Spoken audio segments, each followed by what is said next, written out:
It's a mediocre time with Tom and Dan. Put some respect on my name. Respect our name. I ain't gonna say it no more. You cracker ass motherfuckers.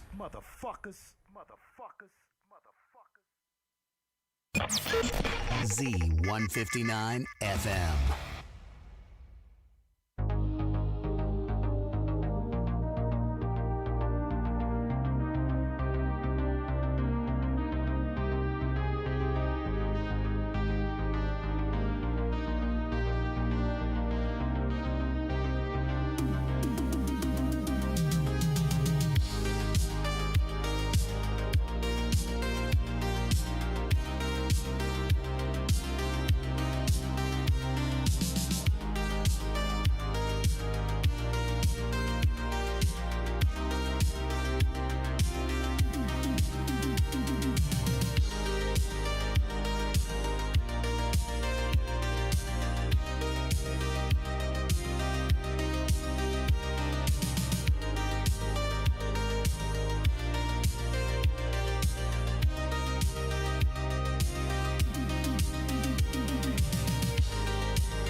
Z159 FM.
Hello, everyone. What's up, YouTube? What's up, Twitch? Let me fix this camera real quick, and then we'll get going. Yeah, it's uncensored, so you can say whatever you want. Fucking twitching it, bitch. We can do whatever we want. We're wild. And can you check the air real quick, TC, just in case? Sure, yeah. Hey, okay. Hi, checking the air. One air. Foo Fighters. Wow, what a cool thing to have a... Oh, you're more than welcome to play it. I will. That's one of our clients, and they rent those for people to put in their house, and then every 3 months they bring you a new cool pinball machine. That's amazing. It's pretty rad. It's better than buying it because they're $10,000, and I don't have $10,000. Mr. Van, would you like to begin? Sure. And 3, 2. With us in studio, he's going to be at the Orlando Funny Bone show tonight. 2 shows tomorrow. Yes. Get your tickets at orlando.funnybone.com. Actor, comedian, TJ Miller's here. How you doing, TJ? Hey, everybody. Good to see you, man. I'm excited to have a mediocre time. Well, thank you for being here. We've never had you in studio before, but we're super excited about it. You have one of the greatest comedy scenes that my wife and I have ever witnessed. We rewound it, and we had a discussion in bed this morning, non-romantic, about you and about this scene involving children. You beat up a bunch of children on the street in Silicon Valley, and I rewound, and church candy, I believe, is how he is referenced. This little snippet has been watched in the Dennis household more than any other comedy snippet ever. And when my wife reminded me of it, I sent it to her at the same time she was emailing me the snippet, because it is online, but don't watch the snippet. Go watch the show. Yeah, go watch the show. But I show's do like that awesome. You sent her, she emailed you? She emailed me and you texted her? And I texted her. I found it, and she was emailing me. That's their relationship. Yeah. There's a lot to your relationship with that. You guys are on. Yeah, we You're trying to communicate. text her. She's like, we do this over email. Yeah. Exactly. Well, hey, man, thanks for being here. Welcome to Orlando. We're hoping you're having a good morning. Oh, it is. Yeah. We're on the terrestrial radio, which is a bunch of fucking pussies. Yeah. We've heard that. We've heard. Yeah. The rest of we are part of Real Radio too, so we have to always say that. You know. But You met good. Savannah. Yeah, wow. She's a friend of ours. Trip. Yeah, wow. she's cool. I love her. Yeah, she's very she's really cool. great. I'm going to Gatorland tomorrow. Yeah. Oh, are you going out there? You're going to love it. Very different than Manhattan. I was just in Manhattan last weekend. Oh, really? Yeah. What did you do? Yeah, the traditional. We saw Ricky Gervais out there, and fun. How was he? It was good. Although it's weird seeing a comedian work on his special in such a gigantic venue. Yeah. You know what I'm saying? Because you could tell he was He's working. not at, like Zany's, like pumping up some jokes. Like, you know what I'm saying? Like, he's working to eventually, I imagine, film a special at the end of his tour. Did he say that? He mentioned to Milton, he's like, that's not going in the special. Like, he was working out material. I mean, obviously, he's he's a pro, and he got a really good stand-up act. It's just, just from seeing so many comedians work on specials, you could tell, like, and then it's weird. You're like, God damn, a Radio City Music Hall, he's working on a special. It's bizarre. That is bizarre, but was it funny? It was funny, yeah. It was funny. And he's really funny, but I always wonder, because I don't think he started as a stand-up. I think he was always like a sketch or something. Yeah. Or maybe a serious, or like he always strikes me like, or in recent years he's done some pretty dramatic stuff or blended comedy with drama. Yeah, and he'll get you. He's good at it. But I don't remember if The Office was the first thing that he did, or if it was something else. But I think he started off as an actor or something, and then just started doing stand-up. Yeah. And so I find that those people are not necessarily ever funny. Whereas, like, I started as a stand-up comic. So Yeah. you can trust Yeah. that tonight and tomorrow at the Orlando Funny Bone, I will be hysterical. Guys, I love that it's the Funny Bone now. It changed from the improv to the Funny It's Bone. so difficult and nobody gets it right. We have to try so fucking hard to get that right. And then they do this weird thing where they're like, it's not Funny Bone, any Funny Bone. It's orlando.funnybone.com. Yeah, right. You have to do this exactly. weird like email address or something, or Yeah, because URL. Improv Orlando, I think, isn't. I don't know. It's ridiculous. But the reason that I love it is that the improv never made any sense. It makes sense for me because I improvise almost the entire show. Well, that's what you're doing right now, right? It's the Crowdsourcer tour, yeah. There you go. go. He grabbed his staff. I had to grab my cane, and I had a hip replacement. I should probably tell you that. Really? But I like that you're a sorcerer and that's your staff. It is. I've got it right here, and the beard and everything. So you improv most of your show? Yeah, I mean, I go in there and I do kind of, I'll talk about what happened during the day. Today, my buddy Matt Bergman it's great. He's so funny. Online, he's Bergman Comedy.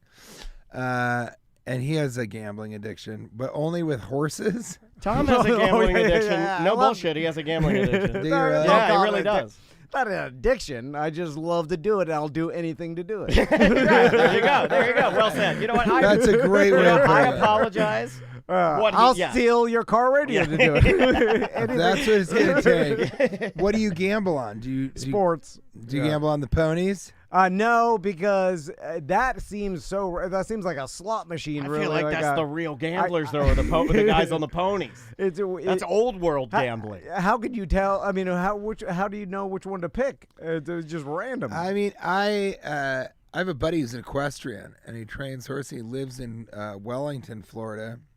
His name is Tuck the Ruckus. And That's a great name. Isn't he great? Tuck the Ruckus. His wife calls him Michael, but she's a pussy.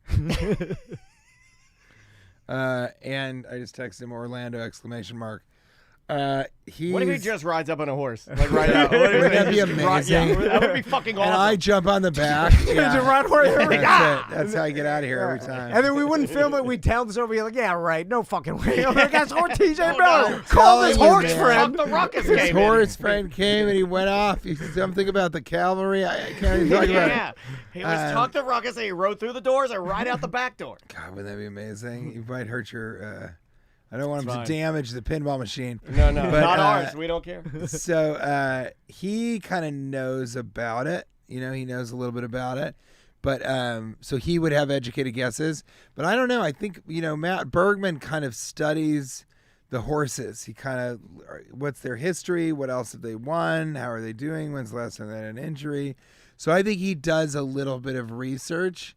But I got to tell you, yeah, I think it's more like a slot machine, but it's fun. This afternoon we'll do that, and then I'll go on stage and do material about that, do material about the hotel and resort where we are, do material about Orlando, do material about the worst podcast that I did, the best podcast that I did. This is the only podcast I'm doing. Yeah. And this is going on radio too, right? We're all over the place. That's super unique to stand-up. I think obviously that we've interviewed a lot of stand-ups. Usually, they work on an act, they know what works, and I feel like just from listening to interviews from you and stuff, you talk about like how you'll end a role just because you feel like it's too easy or on autopilot and you just want to move on. And I'm tired of slapping kids and it kind of happened with that. This role, is going to be right? on the radio. Yeah. No. I want to make that clear. No. I want to make it clear won't. because you've mentioned a couple times. I want to make it clear. Yeah. This is not just a podcast.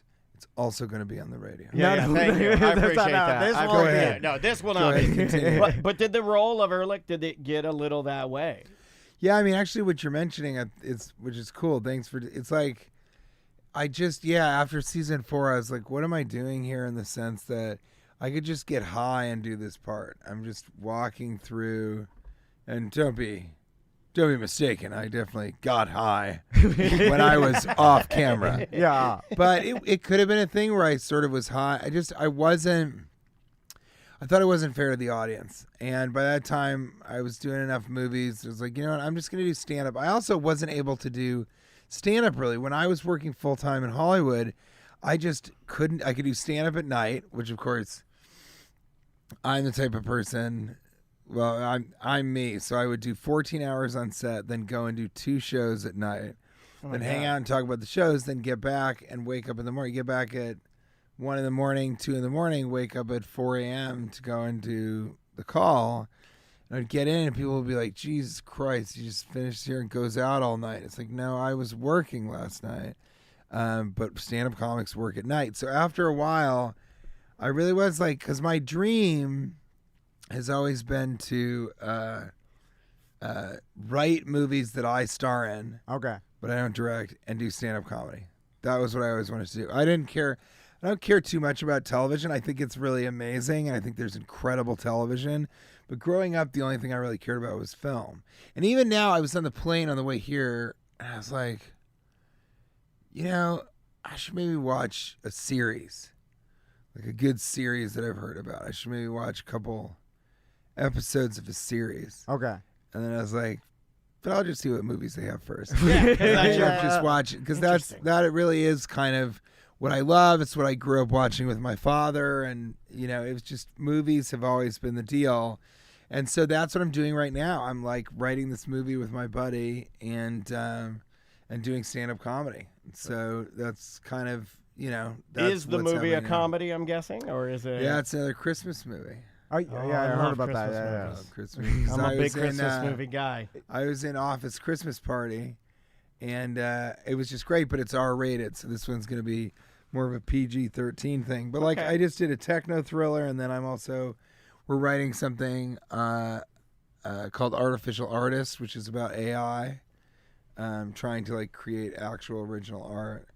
And then something else called Gay and Night, which is about these two guys that accidentally go to a gay bar in Manhattan in Greenwich Village, and called Julius, and how they just love the attention from the guys, and they start getting into the gay culture, but they're not gay. So they're trying to figure out how to navigate that, which is actually kind of true. I mean, I have friends that are just like, I just want to be yelled at by somebody because I Yeah. need attention. Right? I'd like I to mean, be hit on by gay guys. Yeah, I do too. That's what I'm saying. So they love that. Right. That's a real They thing. get Legendary gay, huge gay culture here in Orlando. Like, aside from like, your West Coast bangers that you guys win Sure. there. But Parliament House, massive club here in town. That Really? was a legendary gay club that we've been to many, many times. It is no longer.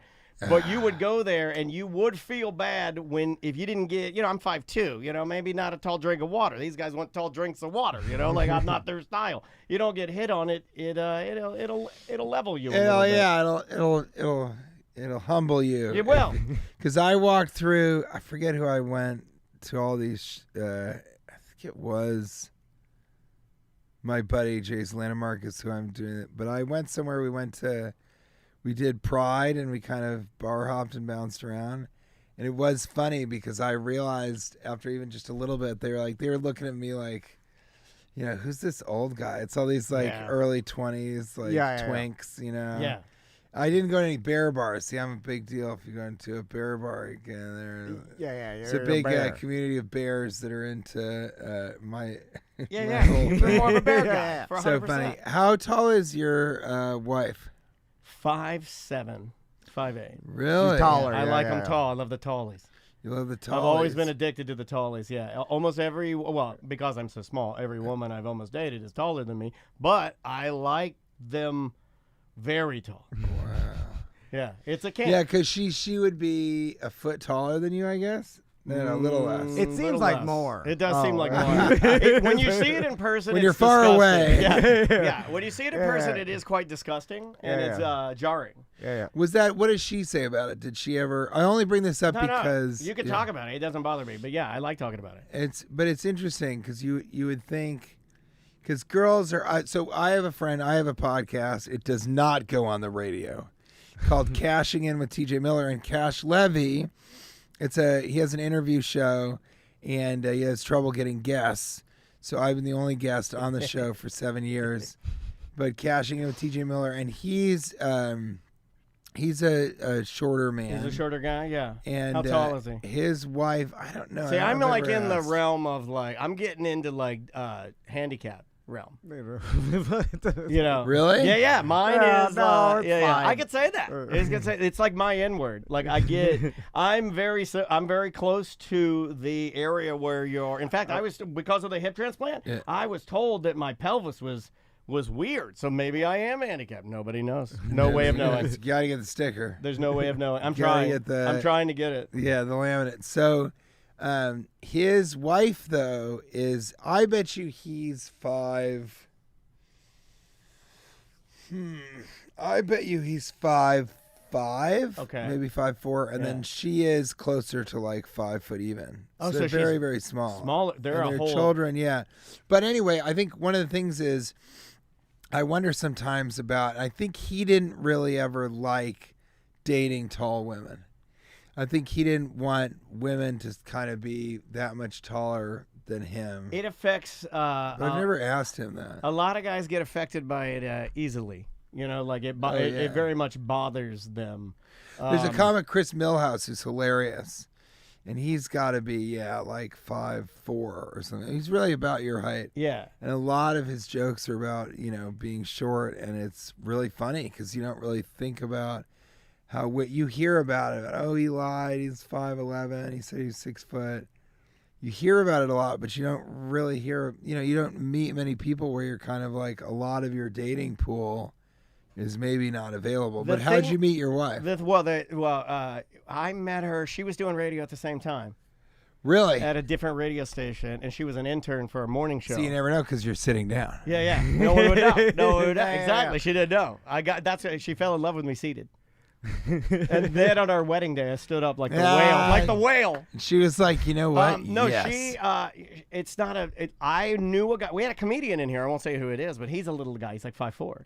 And the entire time he was here, he was bothered. Like, he would keep making, like, I was like, at some point, I'm just like, shut the fuck up about how small you are, man. Good Lord. And he wrote it on our wall in there. You know what I'm talking about. He's like, and it's not Brad Williams, because Brad will joke about his, his height all the time. But this guy was actively, like, it was like the only thing he could talk about, which to me is weird. That's right. I actually think, it's not, Chris Millhouse is not like that at all, but it is something kind of to talk about because it is sort of affecting. I went in Savannah. First thing she said to me was, I didn't realize how tall you were. Yeah. Or something. And that always kind of.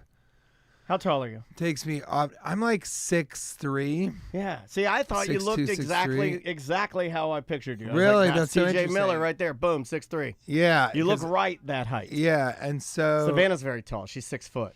She is really tall, and so I didn't know if that was the reason that she kind of brought that up. A lot of the guys over there are tall, everybody except for Russ. It's really interesting. You know what we've noticed is that, and Tom and I talk about this, that me being small, me being shorter, that people will just actively come up to me no matter what I'm doing and point it out to me at all times. Like, I could be at my mother's funeral, and they'd come up, and they'd be like, God damn, look how short you are. It's an okay thing for people to mention. Really, but what do people say? No, they're like, "Oh, well, you are that short." Yeah, he did it right. Like, that's pretty accurate.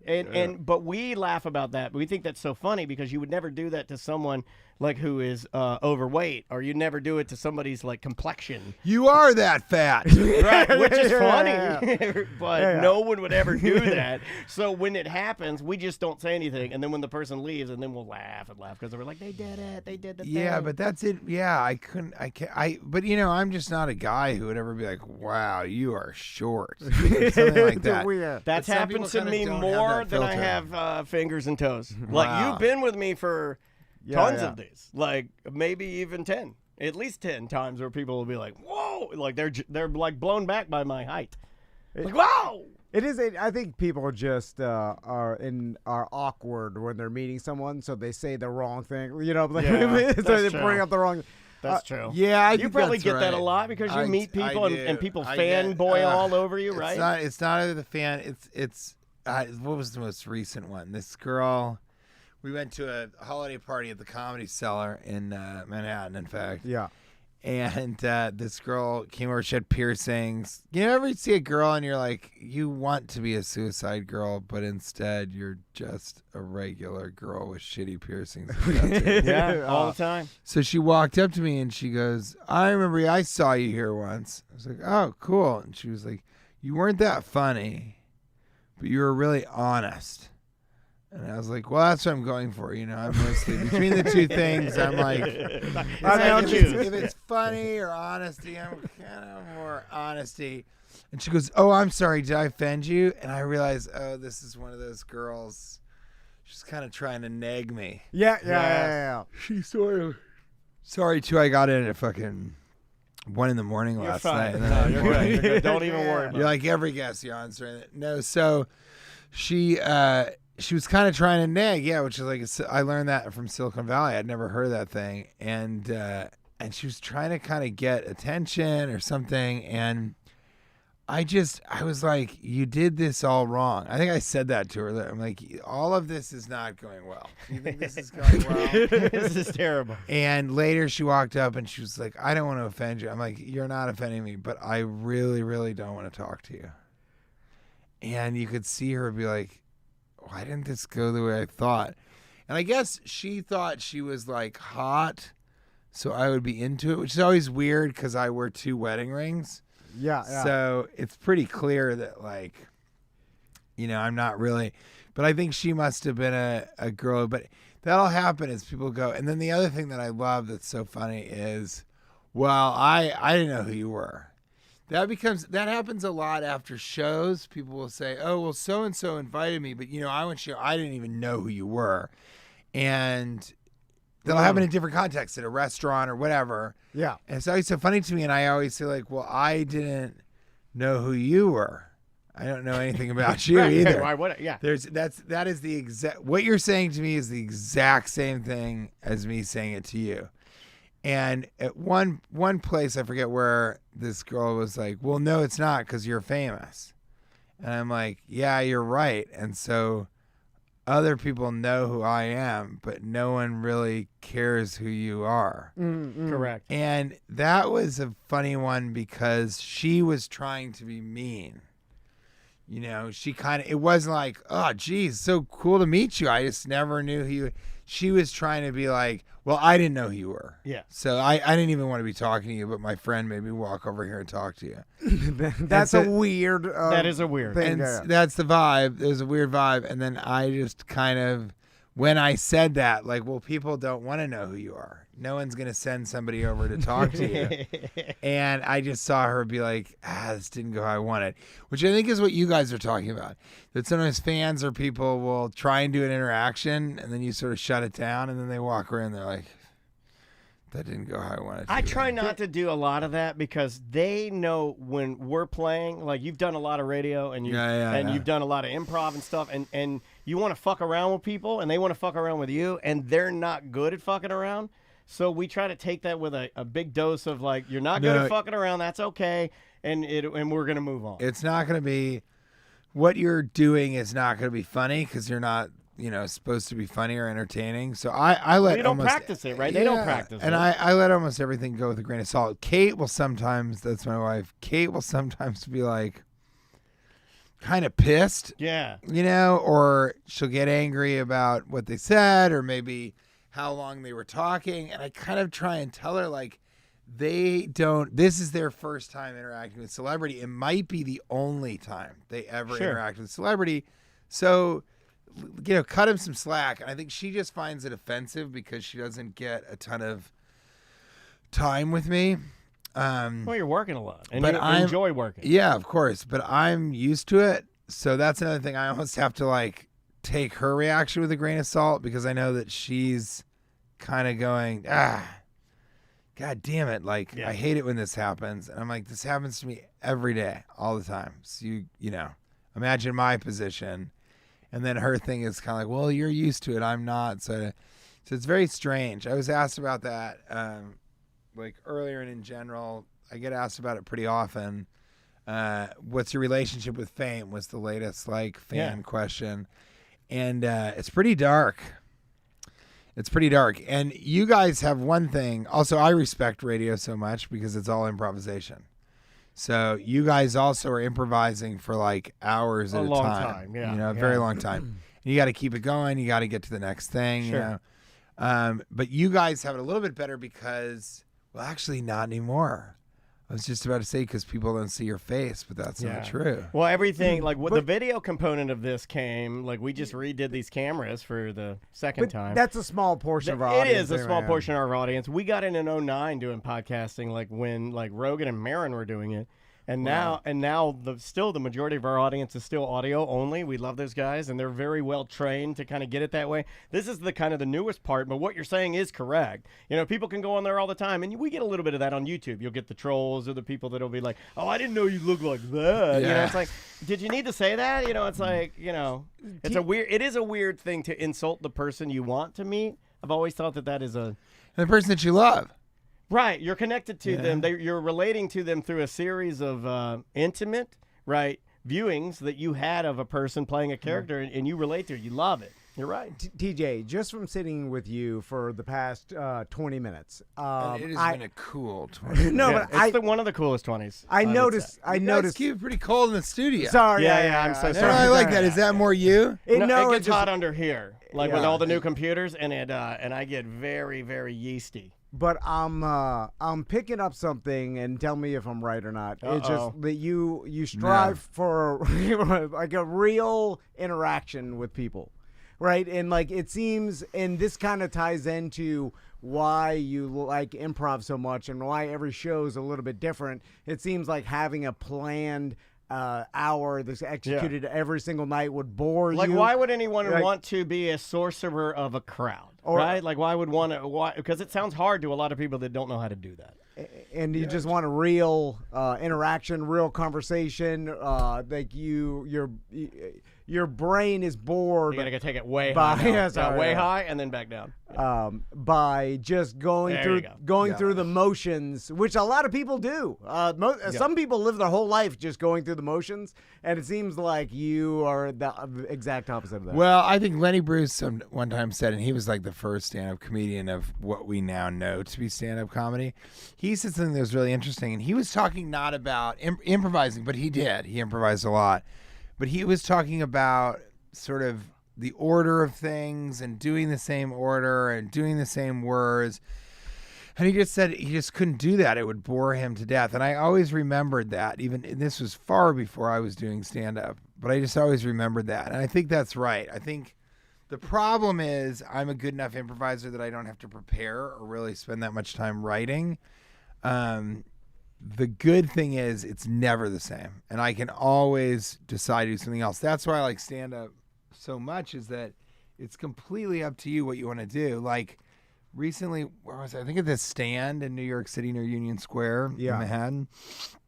And I was like, all right, in my mind, I was like, all right, I'm going to do a very experimental set tonight, which means I can just do whatever the fuck I want. It needs to be funny, but it was going to be really bizarre. I don't remember the concepts necessarily, but I like the bizarre stuff. out of the blue, I love it. Out of the blue, Kate said, that's my wife, Kate. Kate goes, you know what? I think I'm going to come with you. And I was like, okay. And she was like, what? What's wrong? I was like, I told myself I was going to do a pretty experimental set tonight. And so I'm still going to do that. I'm not going to change it up, And she's like, that's okay. I was like, all right. Well, let's see what the deal is. And I went, and I forget what it was, but I think it was very, like the words kept tumbling back on themselves, and I sort of connected the dots in the front row, and then like reversed and changed everybody's answer, something bizarre like that. And then I don't think I did anything with like food or anything. And after the show, I was like, so what'd you think? And she was like, it was definitely experimental, which I thought was great, but she didn't really understand that, like, sometimes the performance is just for the performance. I showed up with cookies and milk, dressed in a milk costume with a shield that was a cookie. And I did that one time, and it's sort of a story at this particular comedy club at the Stand. But you can just do what you want that night. And so as an improviser, sometimes it's just to riff 45 minutes.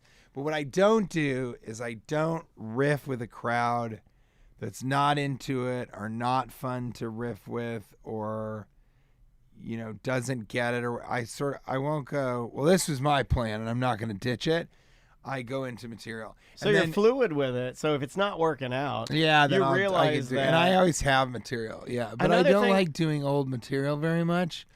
And the hour, every time I'm building an hour, it kind of coalesces without me like working hard. It's just I get like 3 bits that are really going well, and then I start to form the hour. You seem to be really like concerned in a very good way, or like almost in a hey guys, I'm mindful of this while I'm up here, of the audience, and if you're providing what you think You want to provide for them. In fact, I saw on like Reddit, you were commenting, I think as yourself, to people, and they were asking some pretty intimate questions about like brain surgery and stuff like that. And you seem to be very into like, yo, I love you. Thank you for coming out. I'm glad that you got that. I want to deliver comedy, and it's all I want to do. I just want to give you my best version of comedy.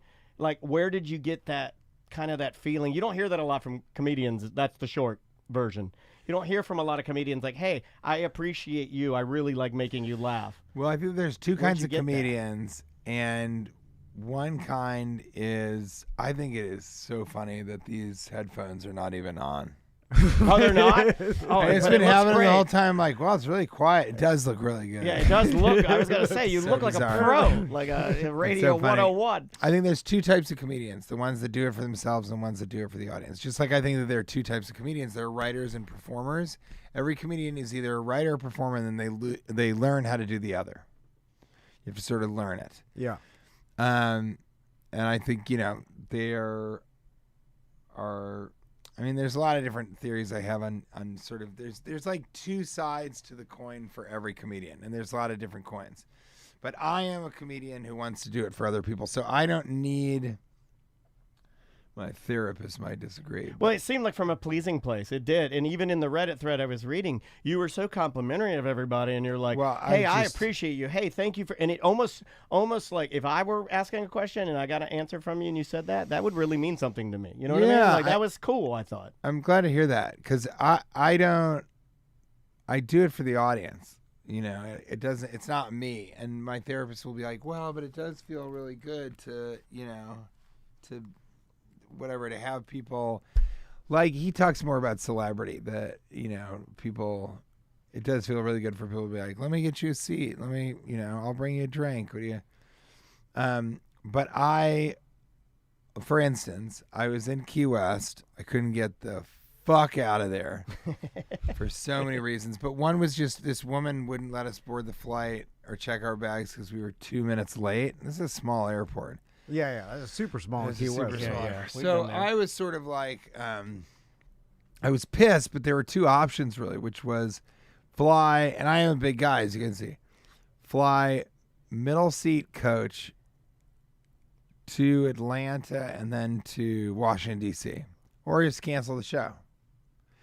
And I sort of said, I'm just not going to do that. I'm not going to have those people be like, I planned my whole weekend around this, or I'm so excited for this, and we're not doing anything else except for this. We're going to dinner, and then we're going to go to this. I don't like doing that. I don't think it's fair. And so I did sort of whatever I could to get out there.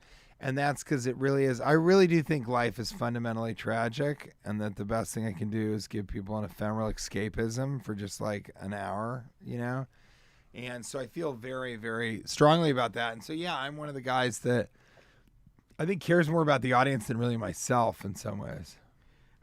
Is TJ, I heard an interview about you being an early adopter in Bitcoin, and just talked about how you were a big proponent back when strategy Bitcoin, actually, as they now call themselves, conference Monday through, I think, Wednesday.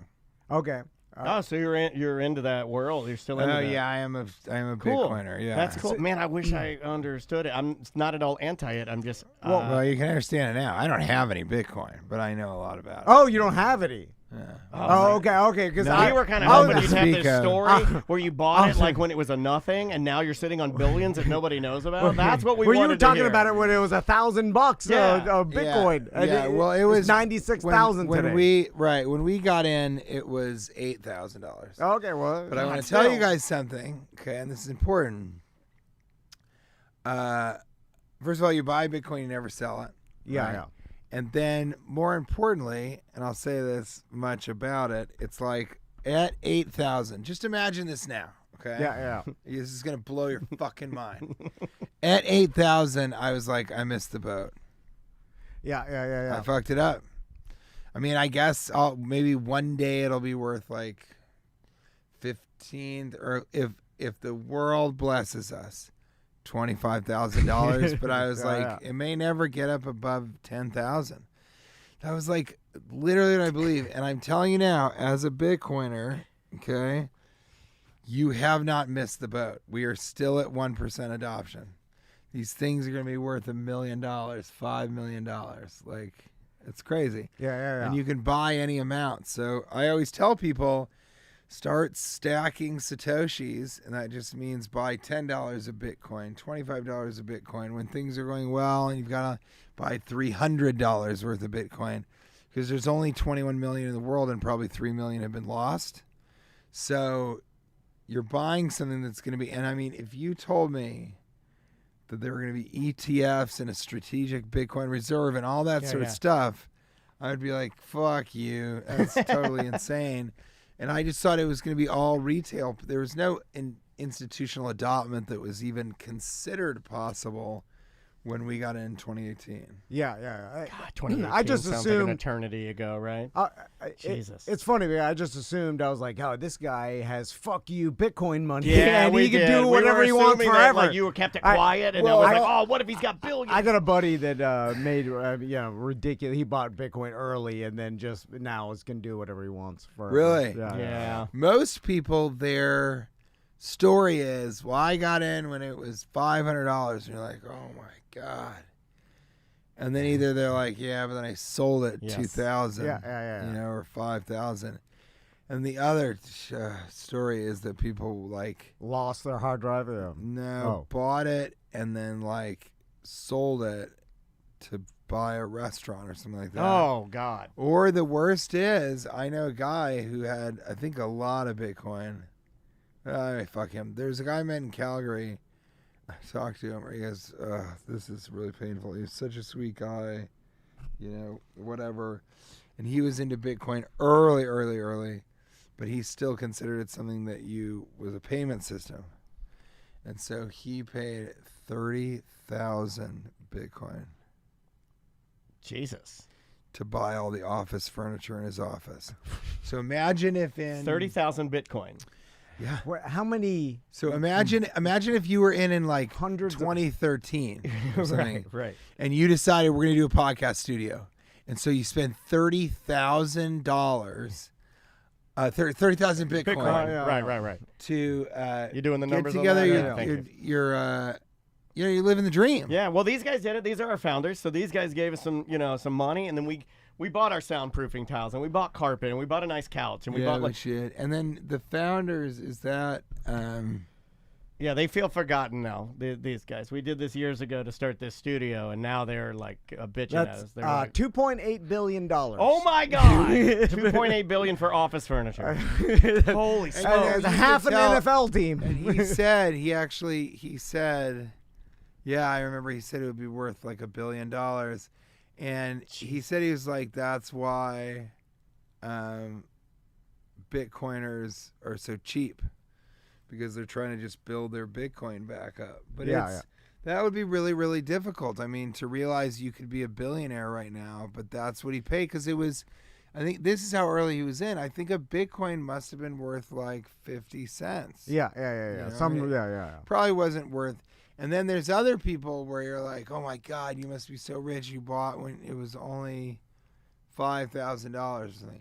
Well, if it's $5,000, you didn't buy 100 of them or something. Yeah, You can't right. do that. You No can't one do has 500 grand.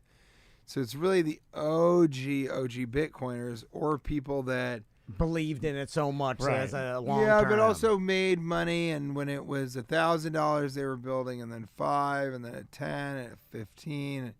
Maybe had the money to be able to buy like a whole coin here and a whole coin there, because once you get, most human beings will never be a whole coiner, and most millionaires will never have a coin. So it's really, really hard to build to a full coin. But it's interesting because, you know, we wouldn't have really understood kind of, let me put it this way. When it was at $8,000, okay, if I tell my business managers or my family, Yeah. whatever, that I was going to buy 100 Bitcoin, that would be insane. They'd Yeah. be like, you're crazy. Yeah. I didn't have that money. But like, you know, that. So at $8,000 at that time, buying one Bitcoin was really risky. And everyone around you was like, you're fucking crazy. Yeah. To spend $8,000 on a thing that's not real. Right. So most people, when they got in at $1,000, you would think, oh, fuck. $1,000, that's 100 times their money. Well, they only bought $3,000 worth. Yeah. Now that's a lot of money. That's $300,000. Yeah. But what I'm saying is, at $1,000, you have to go back in time to the mentality and understand that you would have been actually insane. Remember, this is that time in 2014 or something. Yeah. Or whatever it was. It would have been. No, it kind of would have been like 2014.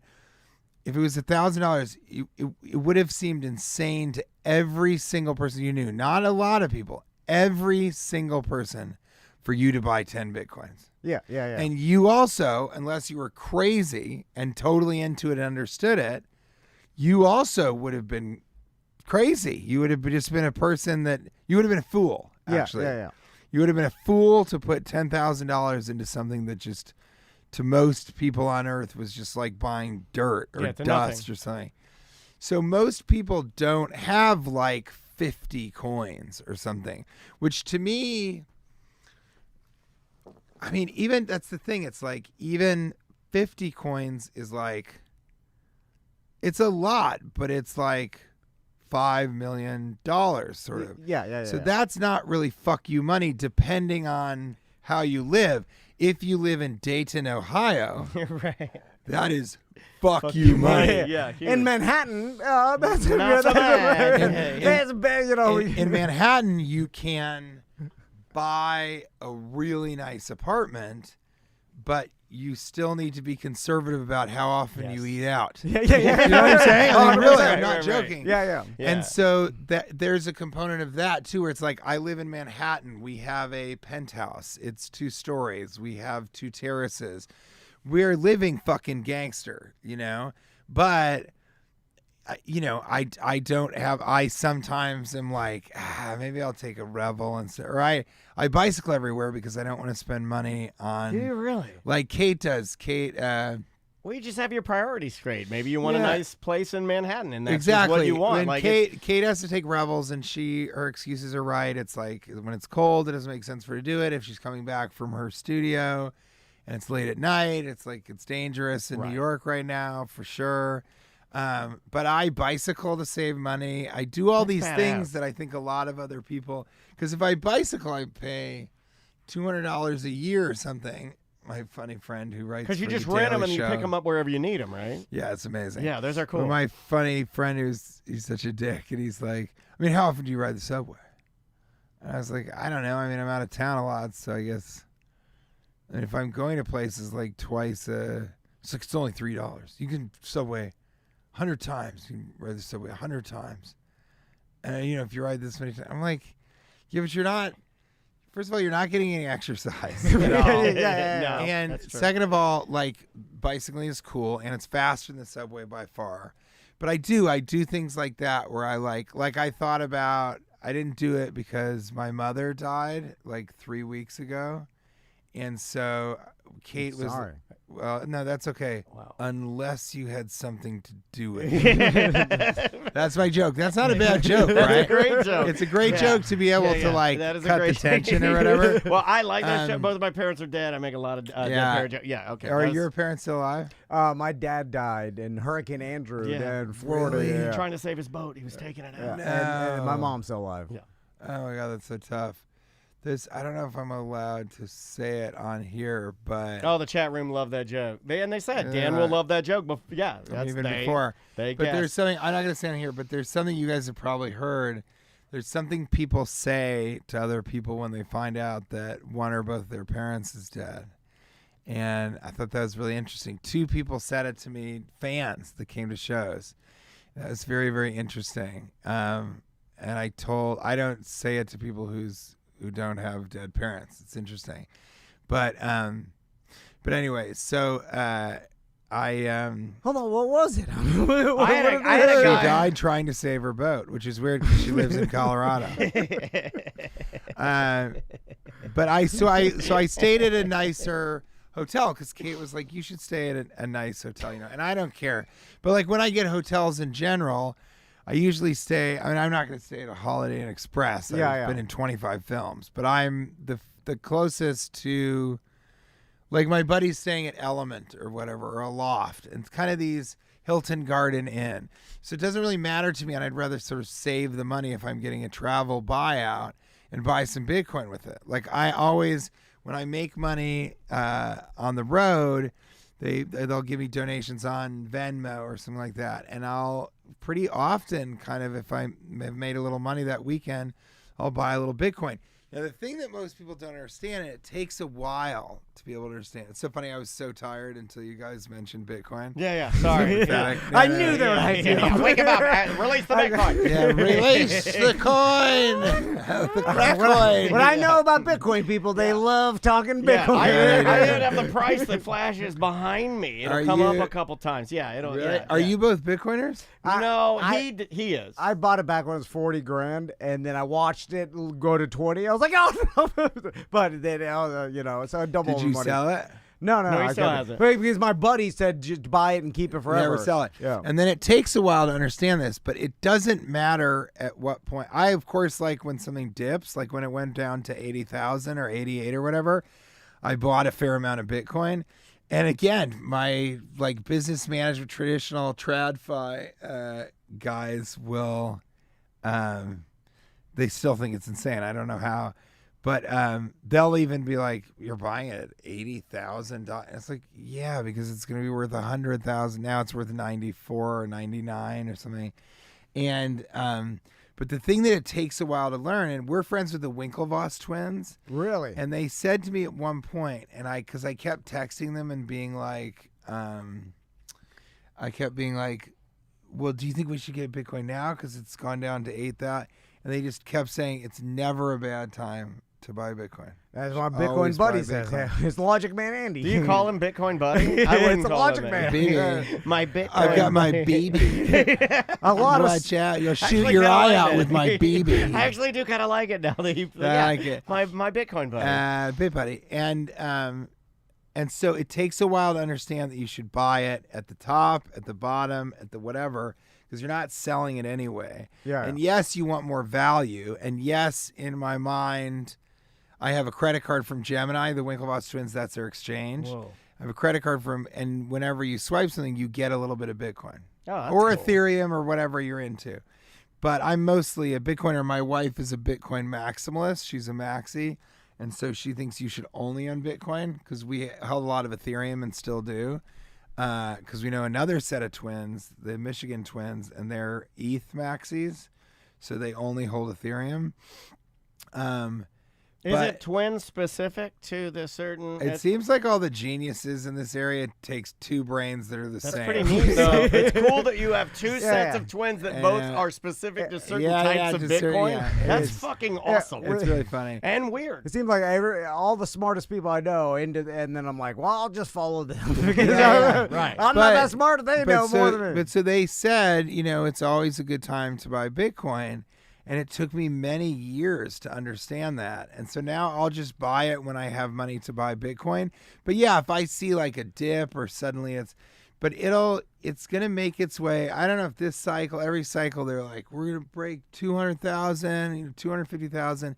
But now we've got some really weird things going on with Trump, who of course is just a fucking lecherous man. But His sons are like the czar of Bitcoin, right? Or yeah, what? they're really trying to do that. And Yeah. I don't know what, but I think that they, Regardless of what you think about him, it helped the price when he was like, there was like one day when he was like, Bitcoin, Yeah. and then it was like No, I was- 108,000. I was there. I was Yeah. and the idea, and I've tried to explain this to my wife, but the idea that he was like, we're gonna have a strategic Bitcoin reserve. Then it went up, which is fantastic. Then you're right, it went up when he said, "Hey, Bitcoin." Went really up when he said strategic reserve. It had already gone up from the ETFs, and it's like now you'd kind of have to be a fool. Like for the first time, I went to our stockbroker and wealth guy, and I was like, we want to sell some stuff. I'd rather not sell cryptocurrency, but I also don't want to like sell Apple stock or something. And he weirdly was like, let me move some stuff around and figure some stuff out with capital gains and all that shit. He was like, but with what's going on right now, I don't think you should sell cryptocurrency. That was the first time I've ever heard him say that. Uh-oh. And he bought some, and I bet you he probably diversified his portfolio and bought like $20,000 worth of Bitcoin or something. And now I was telling him about it. I'm the reason that he probably did it. I was telling him that like 4 years ago, I'm sure. And so that was the first time that somebody said from that world, like, no, this is not a mistake, Hold. So that's like validation for something you've been. It was, but I didn't really need it. I just was like, wow, the tides have turned. Sorry, we're headed in a new direction. But I try to explain to Kate that like, if the United States starts buying Bitcoin, which they're going to, because if you're the United States and you printed all this fake money, why the fuck not buy like 1 million Bitcoin? That's a lot of money, obviously. Sure. But it's like you do have $1 trillion. So I don't think you're going to buy. I don't think you're buying 1 million Bitcoin, but you can probably buy. MicroStrategy holds 500,000 Bitcoin, so they own 1/40th essentially of all Bitcoin in the world that there ever will be, and they're not going to sell it. Yeah. They'll just leverage against it. And so there's this very bizarre situation that I explained to Kate, which is if the United States started buying Bitcoin, then Russia and China and Europe, everybody would, so it would be an arms race. It's of an Bitcoin. all-in, yeah. If that happened, then immediately every Bitcoin would make its way to $5 million, $10 million, and that would be in our lifetime. That would be weird. So a Bitcoin and maybe something will replace it, but a Bitcoin in our lifetime in 30 years or something, forget what they said, but it was like in 2039. Is that it? 2039, it'll be worth $5 million a coin. I've heard that. And I think 2031, they say this a lot, but like to me, 2031, that's 6 years from now. So I'll be 49, I'll be in my late 40s, and I could see it in 2031 being worth $1 million or earlier.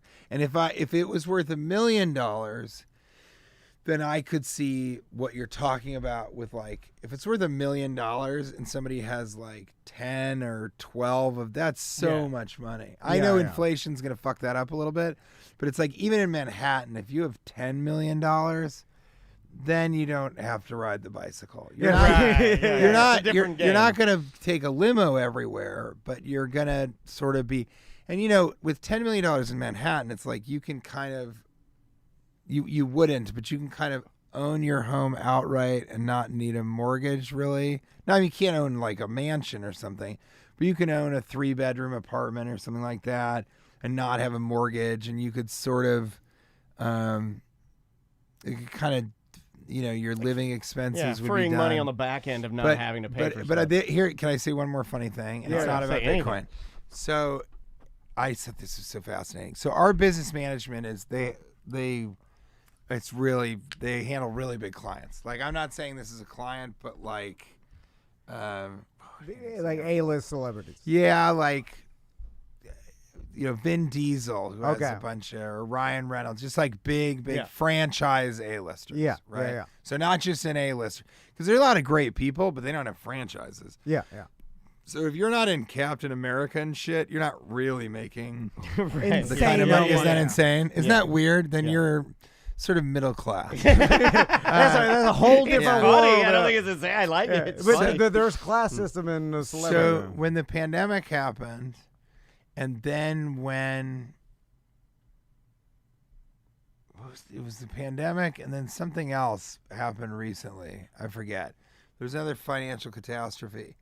The tariff. Oh, you know what? It was the strike. Okay, yeah. All right. So the writers' strike and then the actors' strike happened. Yes. And I, luckily, am a stand-up comedian. So no, there is no Hollywood thing that affects my bottom line in the sense that I keep working. Yeah. When the strike happened, I was like, well, some of these people, it's not that big of a deal, you know. You would think like a Chris, what the fuck is his name? The Galaxy Quest guy? Helmsworth. Chris. He's like boring and Midwestern, and he looks like, and he was in Guardians of the Galaxy. The Guardians of the Galaxy. Who are you talking Star Lord. Oh, you're talking about the guy that's religious. He's a religious guy. Chris Pine. Yeah, he is religious. Yeah. Whatever. The fucking that guy. Somebody, Chris Pratt. Chris Jesus Pratt. Christ, thank you, Wow, Chad. that really took a second. Why did we all Lord. not think of Chris Pratt's name? I don't know, but Jurassic That's Park. not a but I good am- sign for Chris Pratt. Yeah, it's not a good sign for Chris Pratt, and also I am definitely smoking weed after this. Something is wrong that I have not smoked weed. That's because I probably didn't get high last night. So here's the deal. I think of a guy like that as like he has the money to pull a parachute completely in his life, or to ride something out, right? Yeah. Completely. So not him, but what I found out from my business managers is they're like, I mean, we gotta, we've had to have some really hard conversations with people. And I'm like, yeah, but a lot of the people you represent, are you ready for this? Because none of us would have thought of this. They were like, no, I mean, we're talking about, selling houses that have, because mortgages are too high and they're getting rid of cars and stuff. And so you never think about this, but these people, they do exactly what we do because it's America. So there are people that are making $10 million a year that are carrying debt, that own properties. And because when you get to that level, we actually live with people that are like this. So when you get to that level, you have an apartment, a 5-bedroom penthouse apartment in Paris. Yeah. And then you just love Tokyo. So you have just a little 3-bedroom apartment in Tokyo. You're buying these places because in your mind you're going to flip them and then you're going to get the money from them. So they're investments. And then you just took a African safari, but you didn't want to go commercial, so you took a private flight to Africa, which was $500,000. Yeah. Something like that. God, Then the Jesus. trip itself cost $1.5 million because you had your own guide and you went to all these places and you flew private to each of the different areas of the savannah or whatever. And then you decided, we're close enough, we'll go to India, and you stayed at the Indian Ritz-Carlton. And that's and I'm not this type of shit, I'm not making up these numbers, and that is $9,000 a night. Good God. And so you did 10 nights, and so that was 900,000 or whatever. It was $100,000 for that, just for the hotel. So, but you bought these special fabrics when you went to Morocco on the way back. Got to get some fabric in Morocco. And all the fabrics and the spices, and it costing you about $20,000, $25,000. So you have this lifestyle that doesn't make sense to the three of us, but makes perfect sense to you, because why would you fly from New York to Los Angeles commercial when you can fly private? Now, I fly commercial, obviously, because that's fucking insane. Because, listen, fucking JFK to LAX is lie flat seats. You're in this little pod. You've got the TV with all the movies. It's a 5-hour flight. Every time I do that flight, I'm always like, God, I wish this was longer, because then I could have finished 3. All the drinks are free. Guy. The food is actually pretty good. All that stuff. So to me, and that's $1,200 or something to fly private from New York, right, to Los Angeles is like $25,000. Yeah. So you can take 25 flights. Just call it 20 flights for that. I probably go to NYC to LAX like 20 times a year, maybe much less probably. So these people are, and because of their minds, because of how they think about stuff, oh, I have friends that are in LA. Let's go. And they jump on a private plane and they go there. And then once you've done that, it's like shooting heroin instead of smoking it. So you don't go back. Yeah. Nobody's shooting heroin and is like, you know what? This weekend, let's smoke it. It doesn't feel as good that you just don't do that because you've gotten the sort of private plane. Yes. And in not Los Angeles, in the United States, it's so status obsessed. And so once you're a private plane guy, you don't want to go back to being a commercial flight guy because why would you? Whatever. They pull you up to in the tarmac and you just walk on the plane. Me and my wife were talking about. Yeah, Wait, you ever? I mean, being in an airport stinks. Traveling. It's a lot. It's a lot. Especially you're flying. You know. He knows. Southwest coach. But I just had to. Yeah, I just went. To get to D.C., I took a flight to Atlanta from Key West, Atlanta to Washington, D.C. And the only way I could get there was coach class middle seat.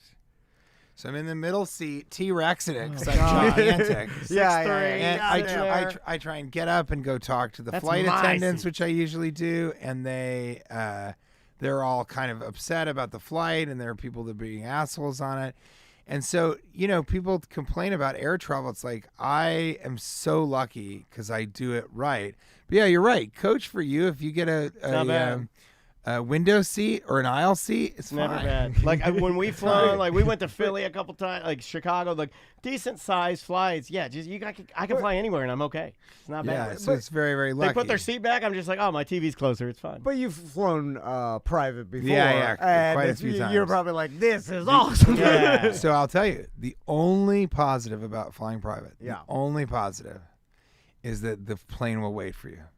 So I've missed enough flights where, and that has sucked enough that I'm like, it is amazing when you're running 20 or 30 minutes late and they're like, whatever.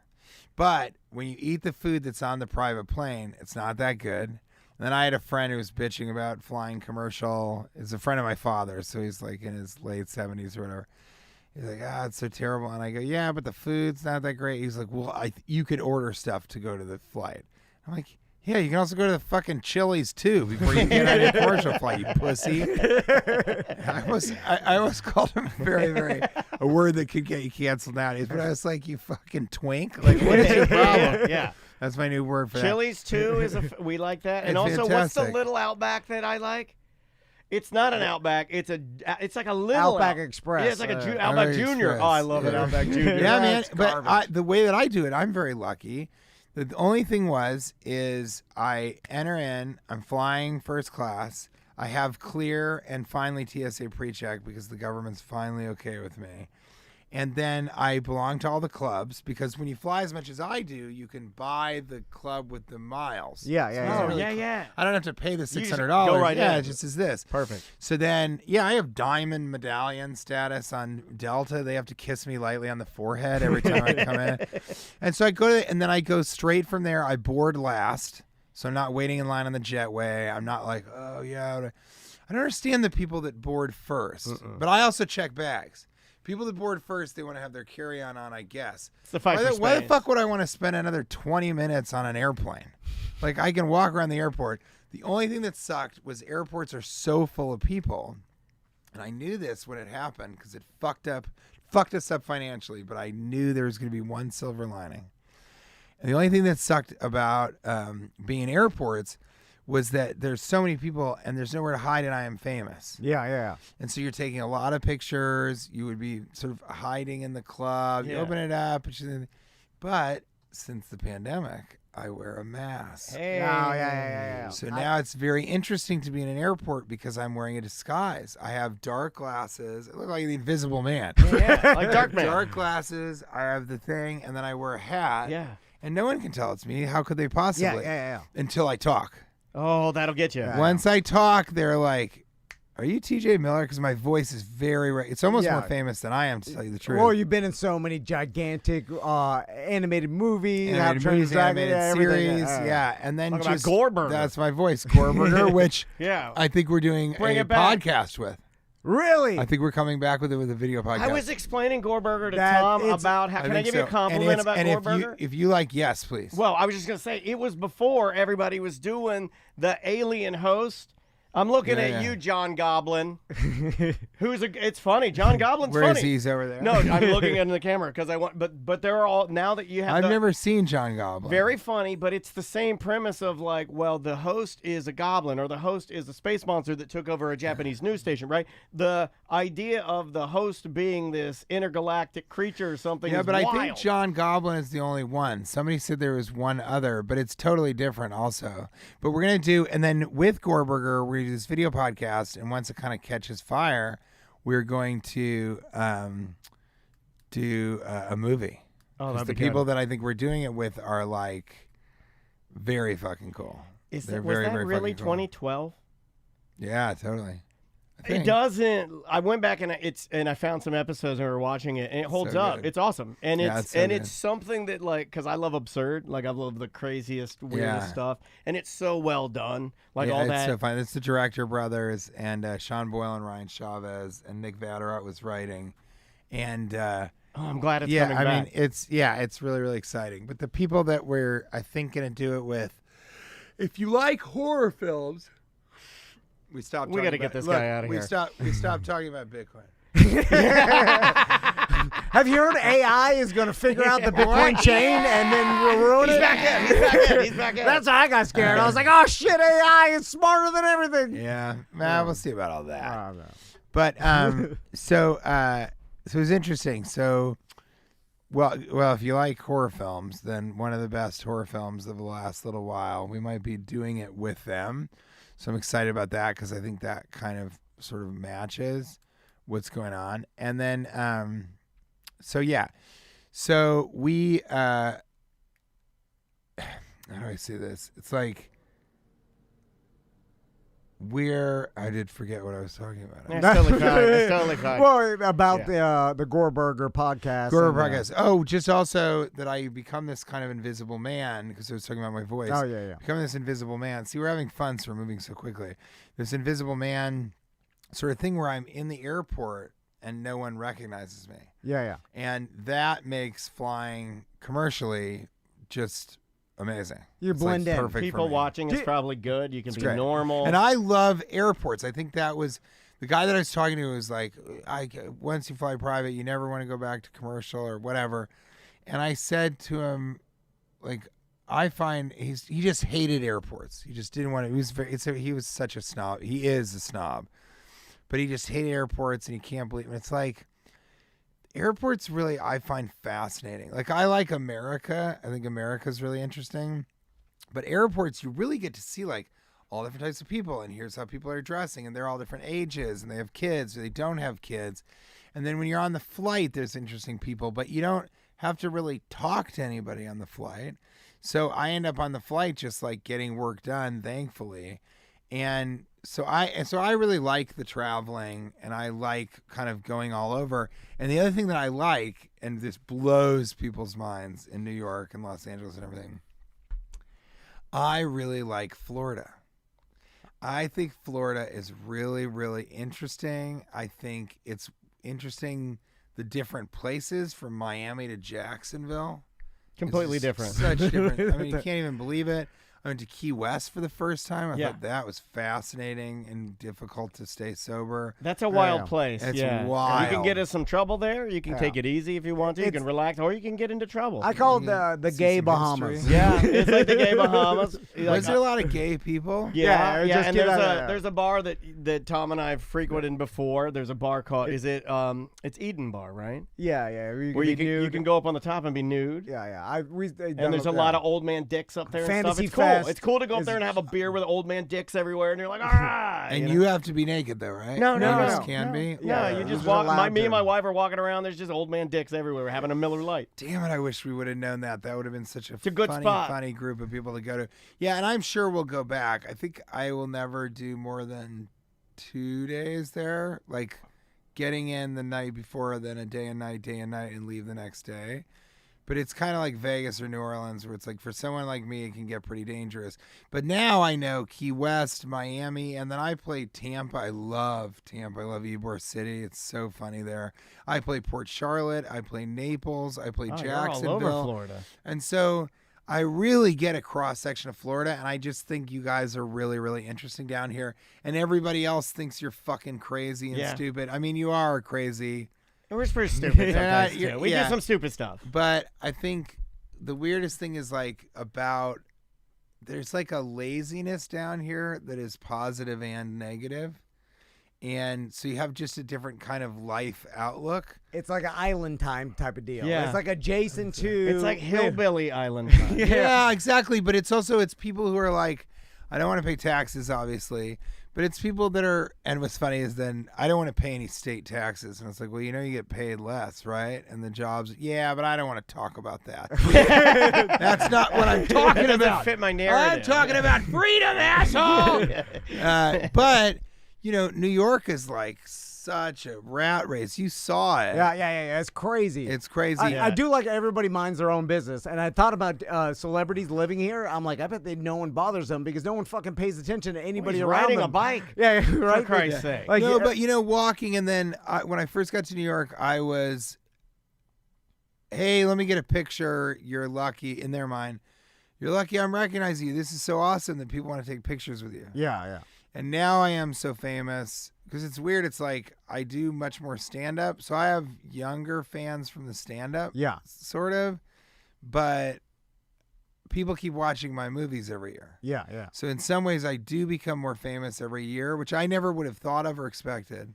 That would have never occurred to me. Yeah. That the only thing I thought about was Steven Spielberg put me in Office Christmas Party, and the reason he did that was so that every year I would remain famous and relevant and get more famous. That was all in the inner workings of him, I think. It's crazy. A lot of people don't know that's a Spielberg movie either. No, and they don't know that She's Out of My League is a Spielberg movie. And if you really trace it, I don't think I knew that. Carpoolers, which is the first television show I was in, was Steven Spielberg. How to Train Your Dragon is Spielberg. Yeah. Transformers is Spielberg. He gave notes on Cloverfield. She's Out of My League is Spielberg. Ready Player One is Spielberg. An Office Christmas Party is Spielberg. That's 7 movies that I did that he cleared it. He's like, TJ's in that movie. Isn't that crazy? You talk to him? Yeah, I know him. I mean, I don't.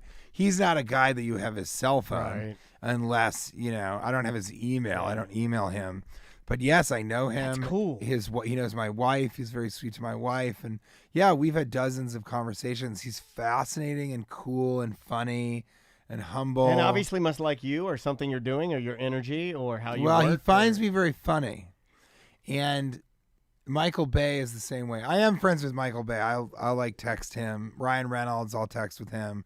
So I'm friends. I could text Jennifer Aniston. I don't have anything to, but I am on. That's cool though. Yeah, I'm friends with a lot of very, very, very famous people. But he is almost kind of godlike in Hollywood. So to be able to be around him for Jennifer Aniston or for Ryan, I know him better than people that I like, gigantic A-listers.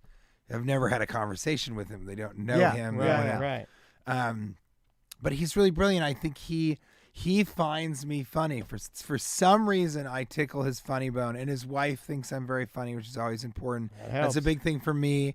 I made the decision to be in Underwater because my wife was a big fan of Kristen Stewart. Oh, wow. And so that was really important for my wife to. You got to understand. And then I found out later after I signed on that I had only seen Twilight, okay, and Kate had seen everything except for Twilight. So we were talking about 2 different Kristen Stewarts.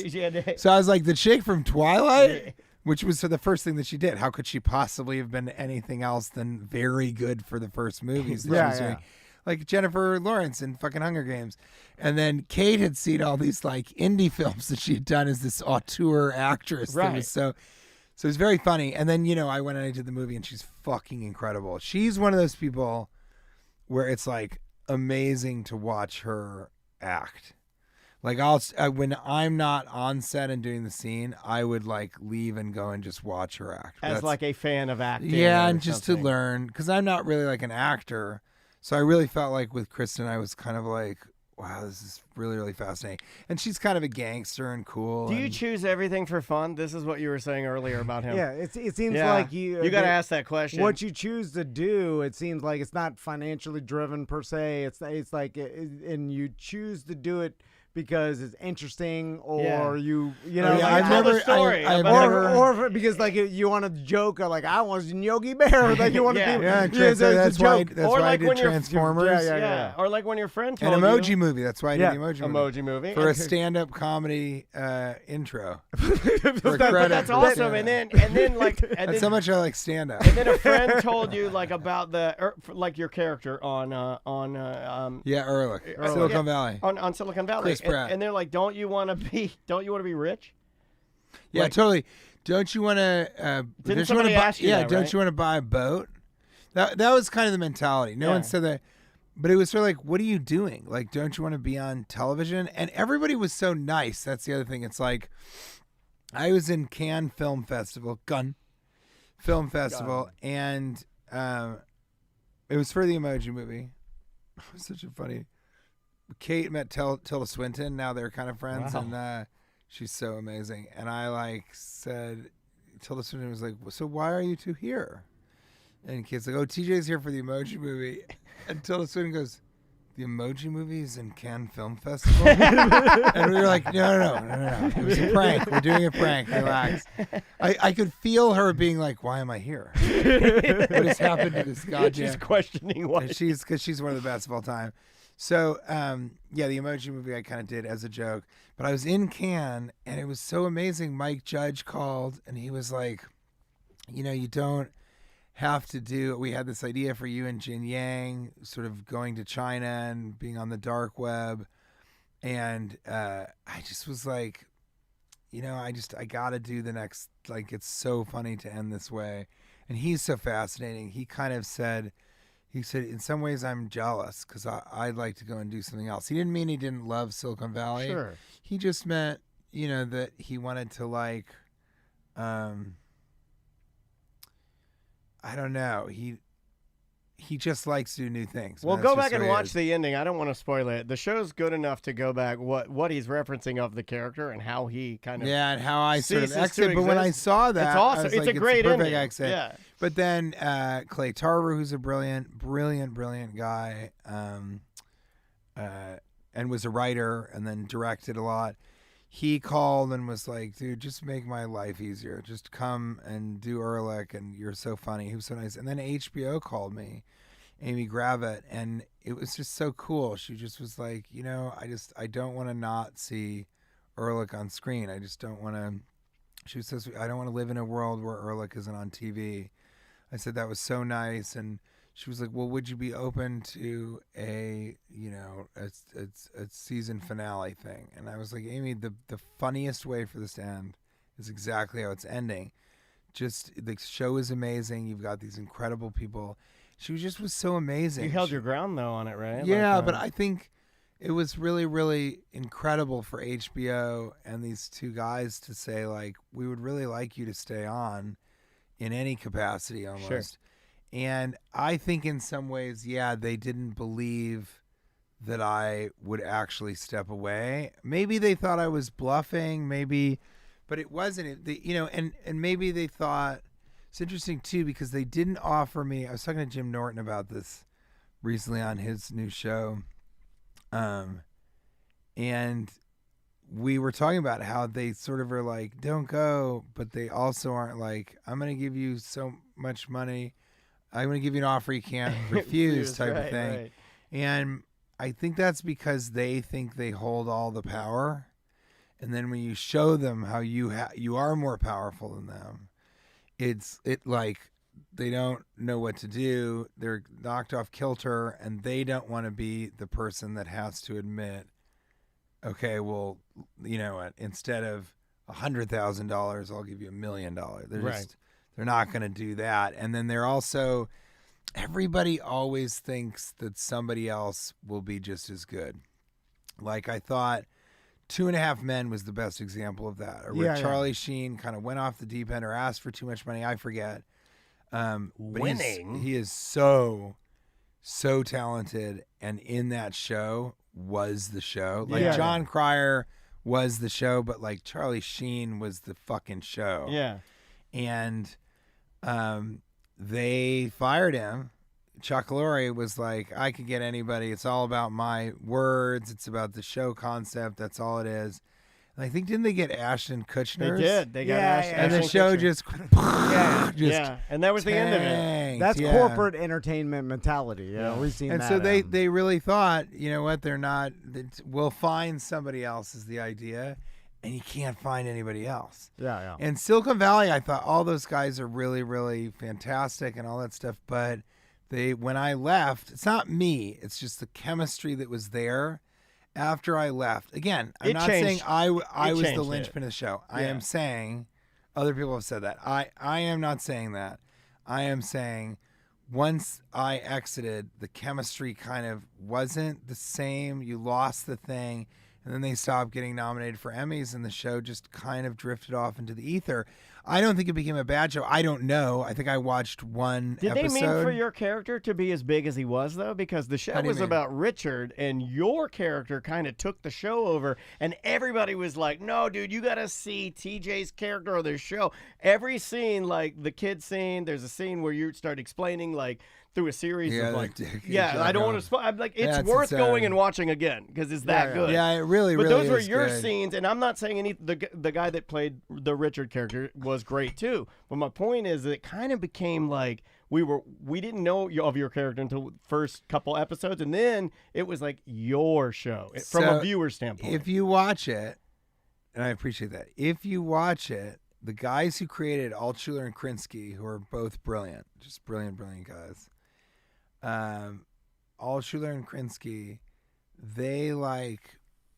they said in the beginning that the show is about me and Thomas Middleditch. And here's what's interesting. It became more about the ensemble, which I'm happy about, and I think was why it was so successful, because all those guys are so funny. What I didn't understand, even when I auditioned for it, is the show is actually about Steve Wozniak and Steve Jobs. And Thomas is Steve Wozniak, and I'm Steve Jobs. And I never understood that, and I never would have thought about that, because he's an incubator, and this is a startup, and all this stuff. yeah. But Apple was a startup. Yeah. And so people don't think about that because it's the behemoth thing now.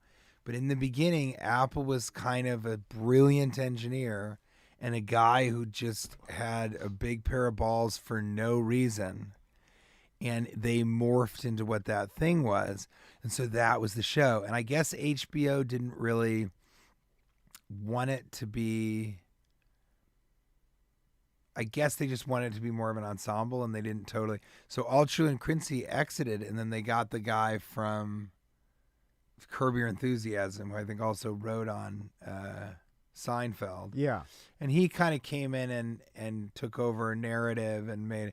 I think he's why each episode is funny, and he did a good job of, the arc of the whole thing for sure. Like meaning that there was a narrative to each season. Yeah, it gets tidy. Like I like shows where at the end of it they tie a little bow on some things, and you get some of that relief that as a viewer you're kind of questing for. Yeah, sometimes when that's a good shows, way of putting it. I never thought of it that way. when like The Sopranos bothers me sometimes because they would leave so many things open, and then we end it, and then I'm like, as a viewer, like, so I like it when shows, even if they're comedies, come back around and. So again, going back to what you were originally saying, I kind of agree with you. I kind of like the way they left it. As much as your character was the character that my wife and I liked the most, the death is better that way than it would have been if they've done the same thing. Keep bringing him back. Oh, he's in the last episode. Oh, look, he's... that would have been weird. It would have been weird. I think also people started to get frustrated is what they told me with... They do it, they win, and everything falls apart. And then the next season, they do it, they win, and then everything That's falls The Walking apart. Dead, yeah. It's Yeah. like, oh, now we have a new villain, and it's the same premise. Yeah, right. which is okay, because if you love something, then okay. But how many seasons has Walking Dead have? Ooh, It's ridiculous. are they done now? I think they are done now. Yeah, but maybe. it Did becomes they have like 8 or 10? yeah, or it's whatever? absurd amount. It Maybe becomes like business, 12. not art, and then just like, oh, you're just doing it for money. It's not. And it's yeah. kind of porn. Yeah. Yeah, it's sort of a kind of porn. Yeah, to yeah, watch yeah. people run away and then get eaten and stuff like that. So it's important, I guess, to have a narrative, but really what you're watching is like zombies coming. So when it's more of a show like a sitcom or something, it just doesn't work quite as well to just keep going and going and going. And that's the other reason I left, is like no show is good after its 5th season. Yeah, no, 100%. Well, Pretty much The true. 5th season is really good. I just want to say before we wrap up, because I saw that little finger spinning over there. What did I do? no. Well, I Dan, went like this. Daniel tells me only because we know that you're Yeah. doing media all morning It's and not- stuff, and we feel bad keeping you. You're like, God damn, you've been doing it. I mean, shit, you've been here for an hour and You've 20 done an minutes. We hour and a appreciate half. it. Yeah, and I and- love, and but we it's love but it. it's so fun. And I was just gonna say before we wrap up, the reason that the reason that I'm so happy to hang with you guys is I did a podcast in New York City. Okay.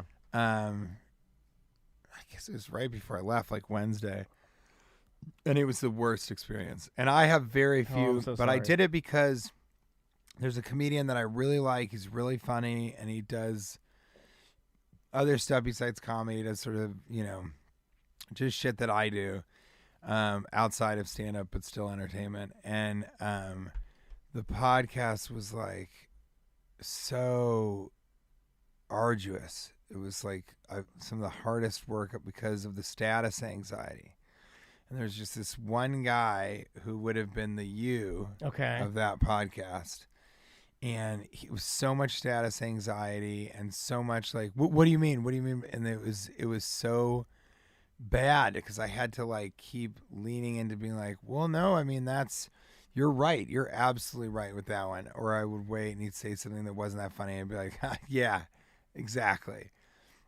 And it's just so rare that you interact with people in this world. And it just reminded me of like people who are in radio, like real radio or real podcasters. Sure. It's just a pleasure because it's just a conversation. Yeah. It's just hanging out. And usually, for the most part, in my experience, when I do radio, when I do podcasts, you're just sort of hanging out, unless it's Adam Carolla, and then you're just trying to figure out what the fuck he is talking about and how much he's going to suddenly get down on himself and others. But it was just a pleasure to kind of talk with you guys, and I broke this. No, No, that's no, been it's fine. broken. Yeah, No, yeah, that's a yeah. magnet. No, you broke Yeah. nothing. Well, TJ, It's been a pleasure having you break that. I do. You didn't break that. I do now kind of get a glimpse on why Steven Spielberg likes you. You know, Yeah. because it's I like you that you when we say broke things. this. No, you're fine. You're fine. Yeah, When we yeah. say things, though, you actually take them in and listen to them. I appreciate that. Yeah. You know, like when we say, You're very interesting and a real person. I Yeah. appreciate Thank talking. you, I man. appreciated that. Well, I think comedically, kind of with you guys, and this is why people like people on radio, but I think comedically, people like my stand-up as well as my acting stuff, because you can kind of see through it to who I am. Yeah. So you're kind of watching this character, and you're like, oh, okay, he sounds different, looks different, whatever, but still kind of me. And I think people are like, that's a good dude. Because I do think I could have a drink with almost anybody and just listen to them talk. And often when I get on these things, you guys asked a lot of questions, a lot of great questions. But I'll sometimes get on an interview show or something like that and just end up asking them. That's why I like Gorberger so much. Because Gorberger, I get to really ask people stuff. You were doing that on Corolla. We just Yeah. I Yeah, saw we you were checking that You out. started reversing and you interviewing Corolla, asking him because you're like, this guy loves talking about himself. So I'm just gonna Yeah, ask him watch questions, this. and then he'll do the work. Yeah. I kind of saw that interaction with you. You're like, oh, I'm gonna switch and this. he interview.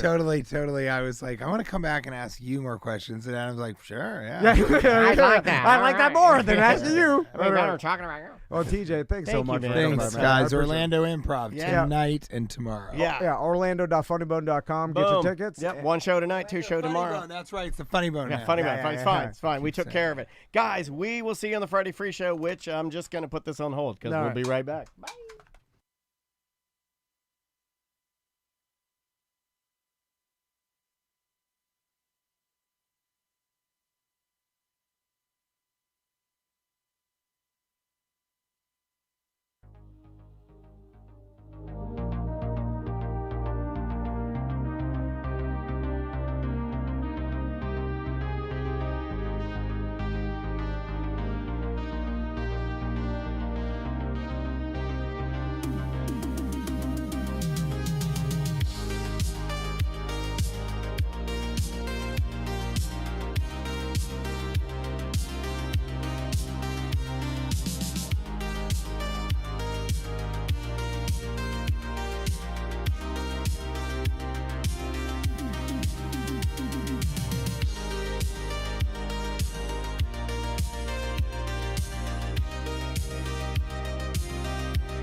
show is starting in 4 minutes. Please hold.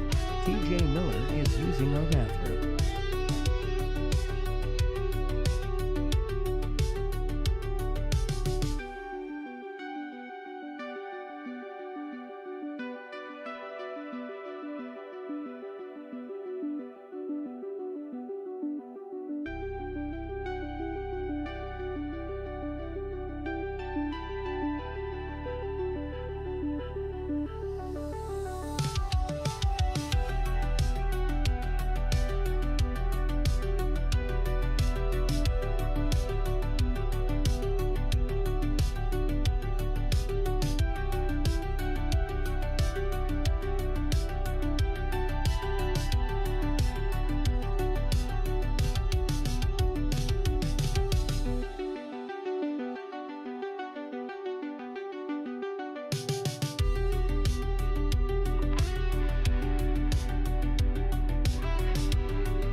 Knock, knock. Who's there? Squirt. Squirt who? Squirt is P, you dumb rednecks.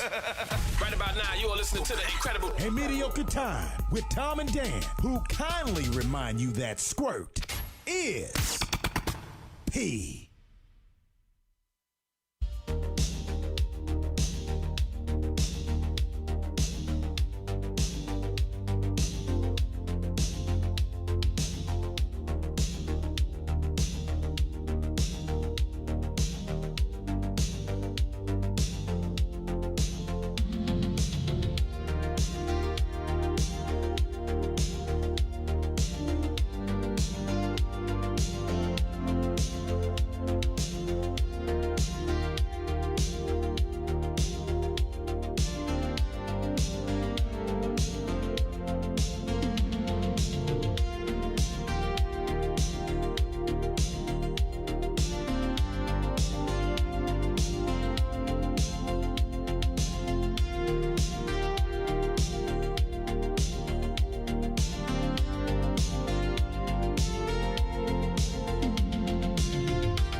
Time for a bath, time for bath, time for a bath, and time for bath. Time for a bath, time for bath, time for a bath, and time for bath. I wish my refund hurry up so I can have a taxitude. Time for a bath, time for bath, time for a bath, and time for bath. I'ma be like, let me get 20 on pump 3. Time for a bath, time for bath, time for a bath, and time for bath. Matter of fact, make it 25, and yes, I would like to donate to the March of Dimes, so ring me up that Coke and candy bar 2 for $2.22 deal where $1 goes to March 2. Oh, and ring these Skittles up for my kid too. And when the cashier tells me to have a nice day, I'm gonna be like, no ma'am, you have a blessed day, sugar. Time for a bath, time for bath, time for a bath, and time for bath. Pull down my shades like Kim Kardashian, smile like Gabrielle Union. Time for a bath, time for bath, time for a bath, and time for bath. Flip my bundles like Nicki Minaj and queen out the door like Beyonce. Time for a bath, time for bath, time for a bath, and time for bath. Goofy face, goofy face, goofy face, heart, heart, heart, muscle, muscle, muscle. Time for a bath, time for bath, time for a bath, and time for bath. Sassy black girl, sassy black girl, sassy black girl, kiss, kiss, kiss. Hashtag so what, hashtag I ain't shame, hashtag my money, hashtag call me taxitude honey.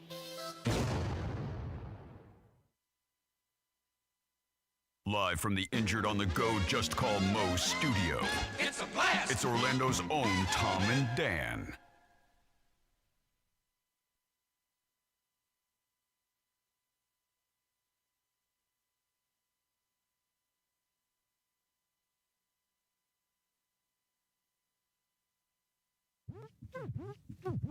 Hello. This is your Mediocre Time with Tom and Dan program.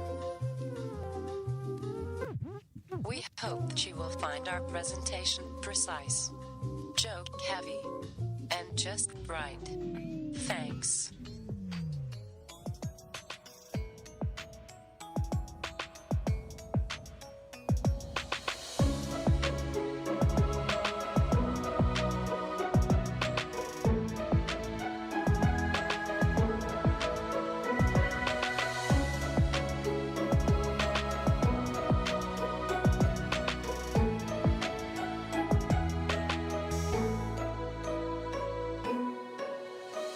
Welcome to the Friday free show of A Mediocre Time.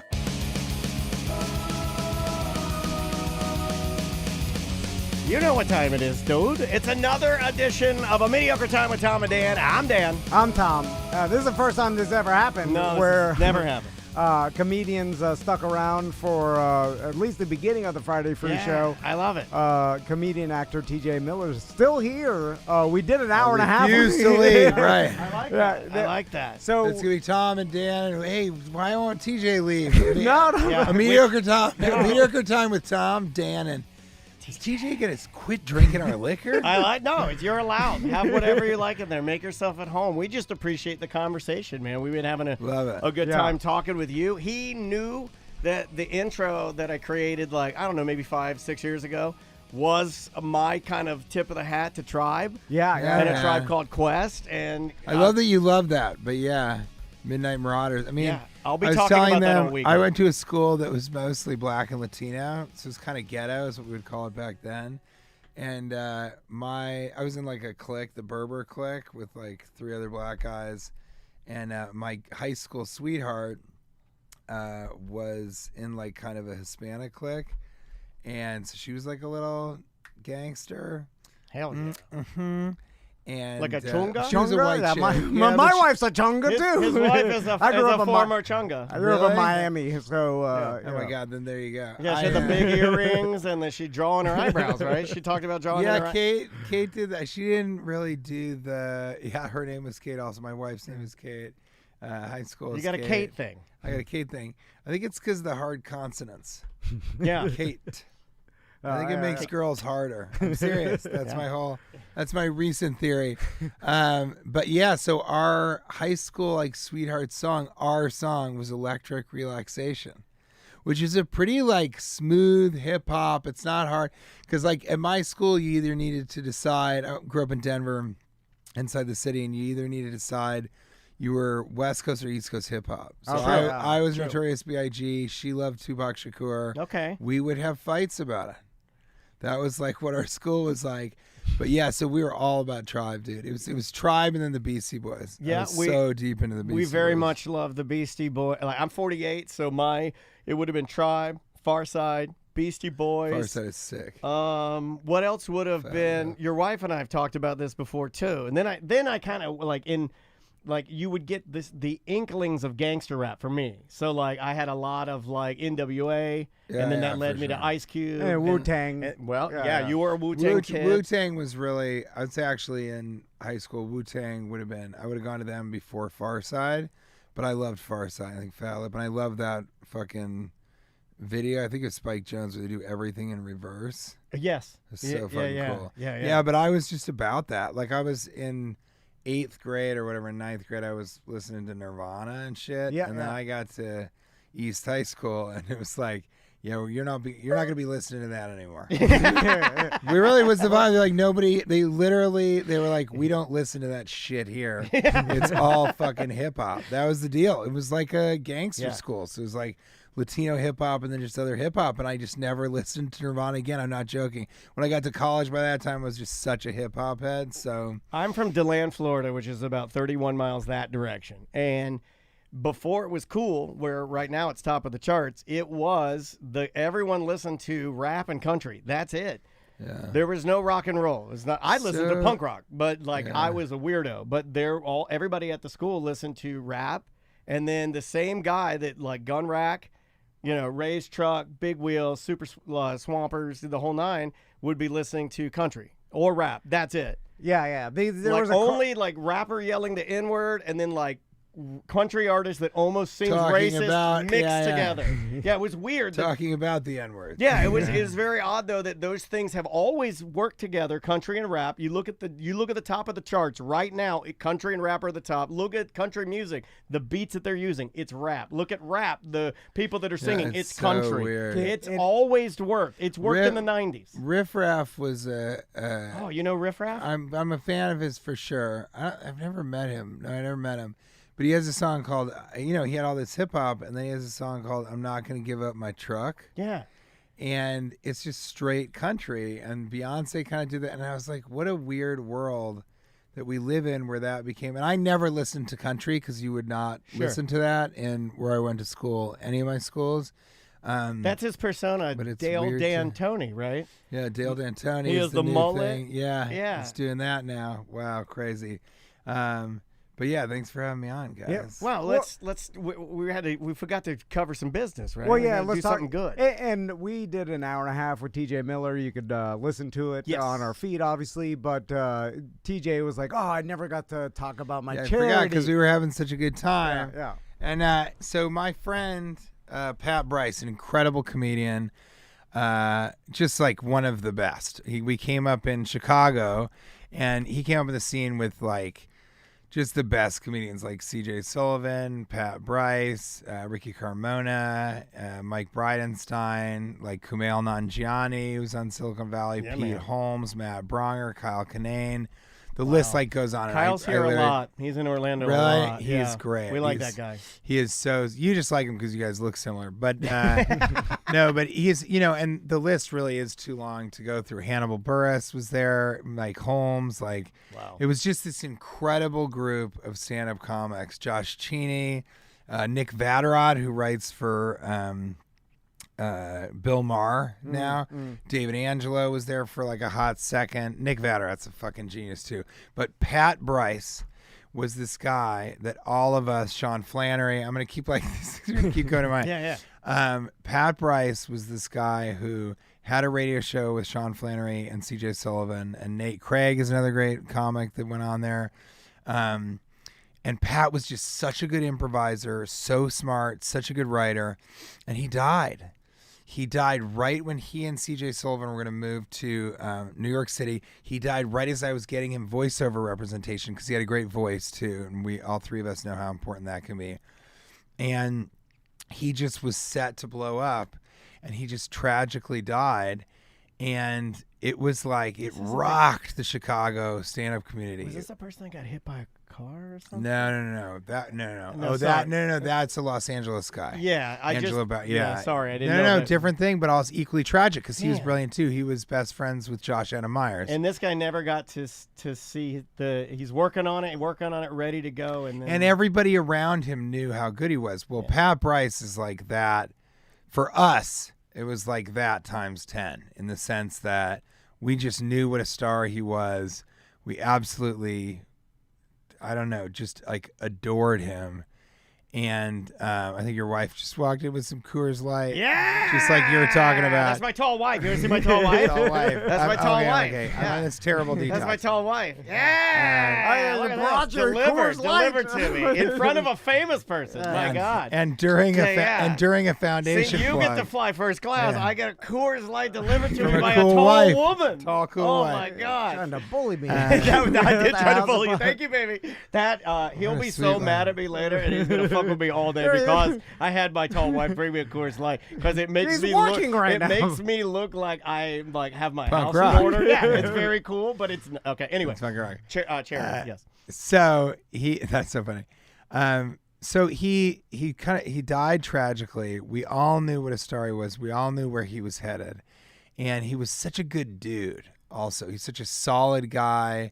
He was there for everybody. He was super, super funny, super smart. He was a day trader during the day, and he kind of kept that from everybody because I think he was making like hundreds of thousands of dollars, and this was in the early 2000s. Well, we have no idea because he was also never like flashy with money or anything like that. Yeah. He was always in club shirts and weird pants. I will say that about him. But his hair always looked good. You guys had similar hair. All right. And He has great hair. he was just the guy. And he died. He was at a wedding, and it was just, again, rocked the Chicago community. So recently they started a foundation for him called a Billion Pennies. Oh, there it is. Yeah. And here's the hat. And a billionpennies.org is incredible. They're going to have a scholarship for the University of Dayton in his name. All right. And that's really amazing because he was smart. He went to school in Dayton. Dayton is kind of a depressed community financially. So it's an amazing way to give a kid a chance and in his name. And I just think it's so cool because he would have loved that it was that's what came out of his passing. Sure. Yeah. And the Billion Pennies is a reference to a joke. He has two jokes that I love. One of them is this, where he was at a job interview. Both jokes are, he was in a job interview, and at the end of the interviewer was like, I like everything that you said. I appreciate it. Kind of do that thing. And then he's like, one last question. How many pennies do you think could fit in this room? He was like, what? And the guy's like, if you had to guess, how many pennies would you guess would be in this room? He's like, I don't know, 1 billion? Like, what are you talking about? So he walked right out on that one. And then the other one I love is he was talking to somebody about his drinking. He was a big drinker, and all of us were fucking Chicago.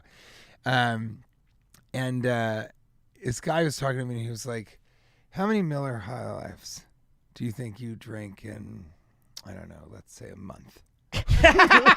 And he's like, I don't know. And then he gave an answer. He's like, you know how many that is a year? And he's like, yeah, I guess. I mean, you do the math. And he's like, what if I told you that if you saved the money and didn't drink Miller High Life for 10 years, you could own a Ferrari? And Pat Bryce goes, I would say, where's your Ferrari? And so he kind of had this like sensibility that was sort of tough guy, but not at all. Like, guys who would like immediately start fighting someone if you needed them to. Yeah. It would just, if somebody started fucking with you and fists like started, he would be right there. He'd throw the first punch in your defense. Yeah. But he would never hurt anybody.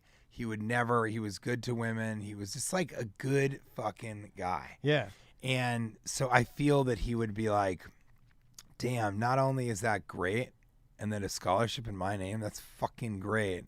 Also, I can't believe how funny it is to call it a Billion Pennies. So it's so you can go to billionpennies.org, buy swag, you can donate. Cool. You can donate 100 pennies, you can donate 1,000 pennies. None of us know how much a billion pennies is. There's no way of knowing. No one will ever know. Yeah. But yeah, thank you guys for letting me come back on and kind of plug this because it means a lot to me because he was a really, really good friend and a really great guy and a really good friend to everybody. So everybody in the Chicago scene, his family, all of his family's friends. This dude was like, he was from the south side of Chicago, but like White Sox area. Yeah. So he was he was in that area.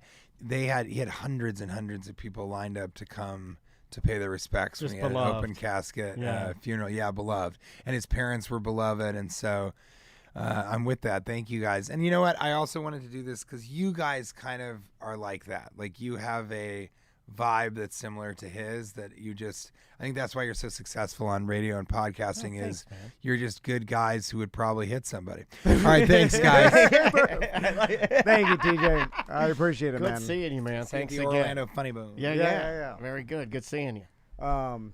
Dude, you gotta call your Uber. If you want to sit there and wait until your more Uber than comes, you welcome can to hang out. wait. We're just gonna talk shit on the show. You want to just talk shit until your Uber's here, and then you can just run out the door. Fuck it. Here we go. All right, here we go. I don't not to put you to work, but I love it. do we want to play the new Kanye song? Do we want to play it? I got it. TJ, have you heard about Daniel? Have you heard it? Do you want to play it for TJ? Okay. It's gonna blow his glasses off. TJ, what's your because I look at Kanye. What's my Kanye West take? Yeah. What? He's fucking crazy. Yeah, I think he is. And of course, I agree with him about the Jews thing. That's what the song is. I can't even play it now. Now I can't play the song. Yeah, it's so bad. So we gotta hear it. Do you want to hear it? It's so bad. We gotta because I do want to say this. I mean, obviously, I'm joking. Sort of, yes, but it's a joke. I think I just think he's so crazy, and for me, I don't love his music. I think his fucking sneakers are trash. Yeah. Dude, I wear Balenciaga. I'm a fucking sneakerhead for sure. I mean, these are amazing. I was New peeping Balances. those. I didn't want to say anything. They're about amazing. Those. My wife bought them. She's like, they're so comfortable. I was are like, those the handmade ones that are made the way they used to be made? Yeah, and also the fucking the orange suede. They feel like track shoes. But like, I'm a sneaker. I don't wear any Nike. I own 2 pairs of Nike. I never wear them. I'm mostly a Balenciaga guy, but like my wife bought me Sauconys, and I had to be like, okay, I'll wear it. But she got me the Cookie Monster edition, so I was like, all right, those are cool. That is cool. And his sneakers are trash. They look ugly. Everything about them. The ones that look off-white with the numbers on the side, which is also a ripoff, is like. The ones that like a sock and then they're off-white, the number on the side. Yeah, and then exactly. It's got like the marshmallow kind of thing on the bottom. Yeah, it's sort of, and it's just, they're just trash. And so nothing that he does, I don't love anything he does. Yeah. So you're not going to like this song. Ironically, I don't love anything he does, but I hate everything that he does. Like, I don't love everything he does. How do I say this? I don't love everything he does, so I kind of hate everything he does. Yeah. And I don't love anything he does. I kind of hate everything he does. So when people are like, dude, I love it. I just got those new Yeezys. I'm like, I kind of don't like you. Yeah. That's sort of the vibe. If I play this song, are you not going to like me? Do you want to hear it? No, you're awesome. Okay. You know what? This is. I'm going to tell you something. This is the only way I'll ever hear this song. It's been scraped from Spotify. It's really? Been scraped from Apple Music. I had to dark web this shit to find it. Are you fucking serious? Yeah. It's a shock jock. It's a shock jock. It is. Yeah. But so. I almost don't want to play it now. I almost just want to leave it there and just like not giving him the. TJ, is it okay? Because when we're going to play it, and I haven't heard we're it. Not kidnapping TJ Miller, by the way. But just by the name of what Daniel told me it was called, I mean, it is. TJ, you think he's doing it just for art purposes at this point? Like, what insane? I don't think you can say it is art now. What's art though? That's subjective, right? It's like, if he's doing it always has been until this. Well, it could be. Here's the thing. He's probably hiding behind the idea of a provocateur. Yes. But Harmony Korine is a provocateur. Like, as far as a musician goes, I mean, I don't know who comes to mind right away. But like Marilyn Manson is a provocateur. Yeah. I don't know that he is that. I think he just he's like Trump or like Tony Hinchcliffe. These are people that like they need to get clicks. They got to figure out a way to. That's their thing. Yeah. All right, go ahead. All right, do you want to play it? Marketing. All right. Here's a little bit of it. Here we go. I'll make sure I got this And turned on. We don't condone this in any way. This has not. This is rough. Apparently has Nazi stuff. This is real so Nazi. this- So here we go. We do not condone this. Here we Yeah, go. this is not okay with me at all. Yeah, this is not okay. Okay, hold on. He talks about his kids in the beginning, which is what makes. Now I will say that I just like that it's clear he was like, oh my God. Yeah. You know what rhymes with Twitter? Hitler! I found it! Thank you, Adolf! It's Wow, so- that is out there. dude. it is out there, right? It's very shocking. I mean, what Yeah. is like? It's terrible, but the now other- here's the sad part that I said to my wife, and and this is where you get canceled. People get mad at you. Take out all the words. The talent of making good hip hop beats or making it so it builds to a point and then it drops or whatever. We were just talking hip hop. It's still something is still there. Yeah. He knows How how do you to say the music is good, the lyrics are terrifying. I don't think the music is even good, but it's like I know you still know how to do this stuff. What you're saying is trash. Yeah, I don't like the song. I also think he's auto-tuned in a way that's like really fucking weird. And then It's mental illness. yeah, I got a couple. It is mental illness. I'm gonna build to the joke, but it's like the music's not that good. It's clear he's trying to. I mean, to say that all of his people are Nazis is really, really strange. And then no one's told. This is what terrifies me the most. No one's told him that they changed the name to X. That's a great joke. I want to hug you. That was great. That's so fantastic. Didn't even think about that. That's good. That's what's so terrifying. You should go to the Funny Bone I'm tonight going to. and do comedy I gotta and get say there. those things. I'll be there. Just saying. I could see you being a comic. Why? That's Yeah, such a funny joke. But that is really, that's as kind of far as you can go, I think. Does he talk about Jewish people in Not it? really. There's he doesn't root it Is in it just history. that the core It's just is... it's the big names, right? Like it's Nazi, it's we're all Nazis, it's or I don't like Jews. He'll frame it like that, but he never goes into like any real reasons. Does he ever say like we why. should kill Jews or something? I don't believe so. No, I don't think he says anything violent. I think it's He probably didn't, because I think you would remember. You're right. I don't think he says kill Jews. I like that. I don't recall, but I guess I got to give it a second listen. Google that, please. No, Ask but AI. it's very much it's weird. It's like complete as a guy that did like his music, and when he was I guess normal, but I don't think this kind of thing just comes on like a cold. I think it's probably been in there a minute. It's really well. He's he says a lot of stuff. He did that. Go DEFCON 5 on the Jews or something like that. That was the first. That was He the start lost of it. the Adidas thing. Of course, they gave him that back. You know why? Because Jewish people like money. He's killing it. You know who else, That's you know three. who else likes money? Everyone. Yeah. Businesses do. That's a Nick Kroll joke. Big companies do. That's a Nick Kroll joke where he goes, you know who likes fried chicken? It's black people. You know who also likes fried chicken? Everyone. It's fucking delicious. It is fucking delicious. But it is a weird thing for him to take that route, and it does feel like he's like, I'll really get people's attention with this. But it also feels like with the history of what he's got going on, he hates Jewish people. So here's what I and said probably to my bought wife. the hype because I'll ask you this because you're here, and this is weird. But you just met my wife briefly as she was delivering me a beer. This is what I told her at dinner last night, and this is a weird thing to say to her. So I was grabbing that off of a website I had no business being on, on my laptop and sending it to Dropbox so we could play it here. And she's listening to it, and she's like, please turn that off. It's terrible, right? So we're having a really regular... and you're like, not as bad as the child pornography I didn't download on the dark web. Give me some credit here, baby. I looked at her, and I go, in a weird way, I kind of hope he kills himself. Whoa. And she's like, whoa. She had the same reaction. And I'm like, none of what he's doing is good for him, his children, or anything, right? He's tearing it all down, and it's really bad. So in a weird way, and I don't mean violently do it. I mean, I just wish he'd go to some hotel room and just take a bunch of pills and just cease doing what he's doing right now. Because I don't think this is helping him, his family, anybody. And I think he's beyond. You lost me on that fixing. one because I don't wish death upon you. I wish death on a lot of it. A lot of it. But what if at the end he was like, "This is just some bizarre Performance performance I art"? can see that. And then everyone's like, "Well, it was bizarre." Like, But isn't that so? That's just such a. It We is know that's easy. not the case. but how do you Right? know? Well, we don't. You know what I Joaquin mean? Phoenix. Yeah, you could claim anything. But the Joaquin Phoenix thing wasn't funny either. No, Yeah, it That was was sad. another weird thing. These are all sad. But art things, doesn't have to right? be funny, I guess. No. And then you're like, this is No, you know, because you really could, if you want to get into it, say he's doing like a strange version of Andy Kaufman.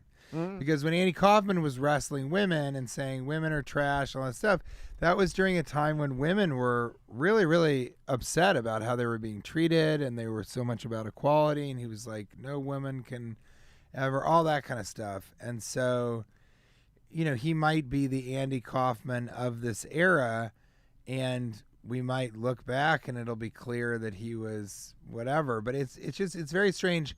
And I think Heil Hitler is like, and to say all of it's bizarre. Well, I'm not sure I see the art in it, but I don't see the art in And what's everything. weird is like watching him mix it, like, because I've been like not captivated by the story, but I'm like, we were going to talk about it. So I went in. He's been doing live streams on Twitch, no different than what we're doing. And then he has a whole group of like, I'm guessing young interns and people working for him.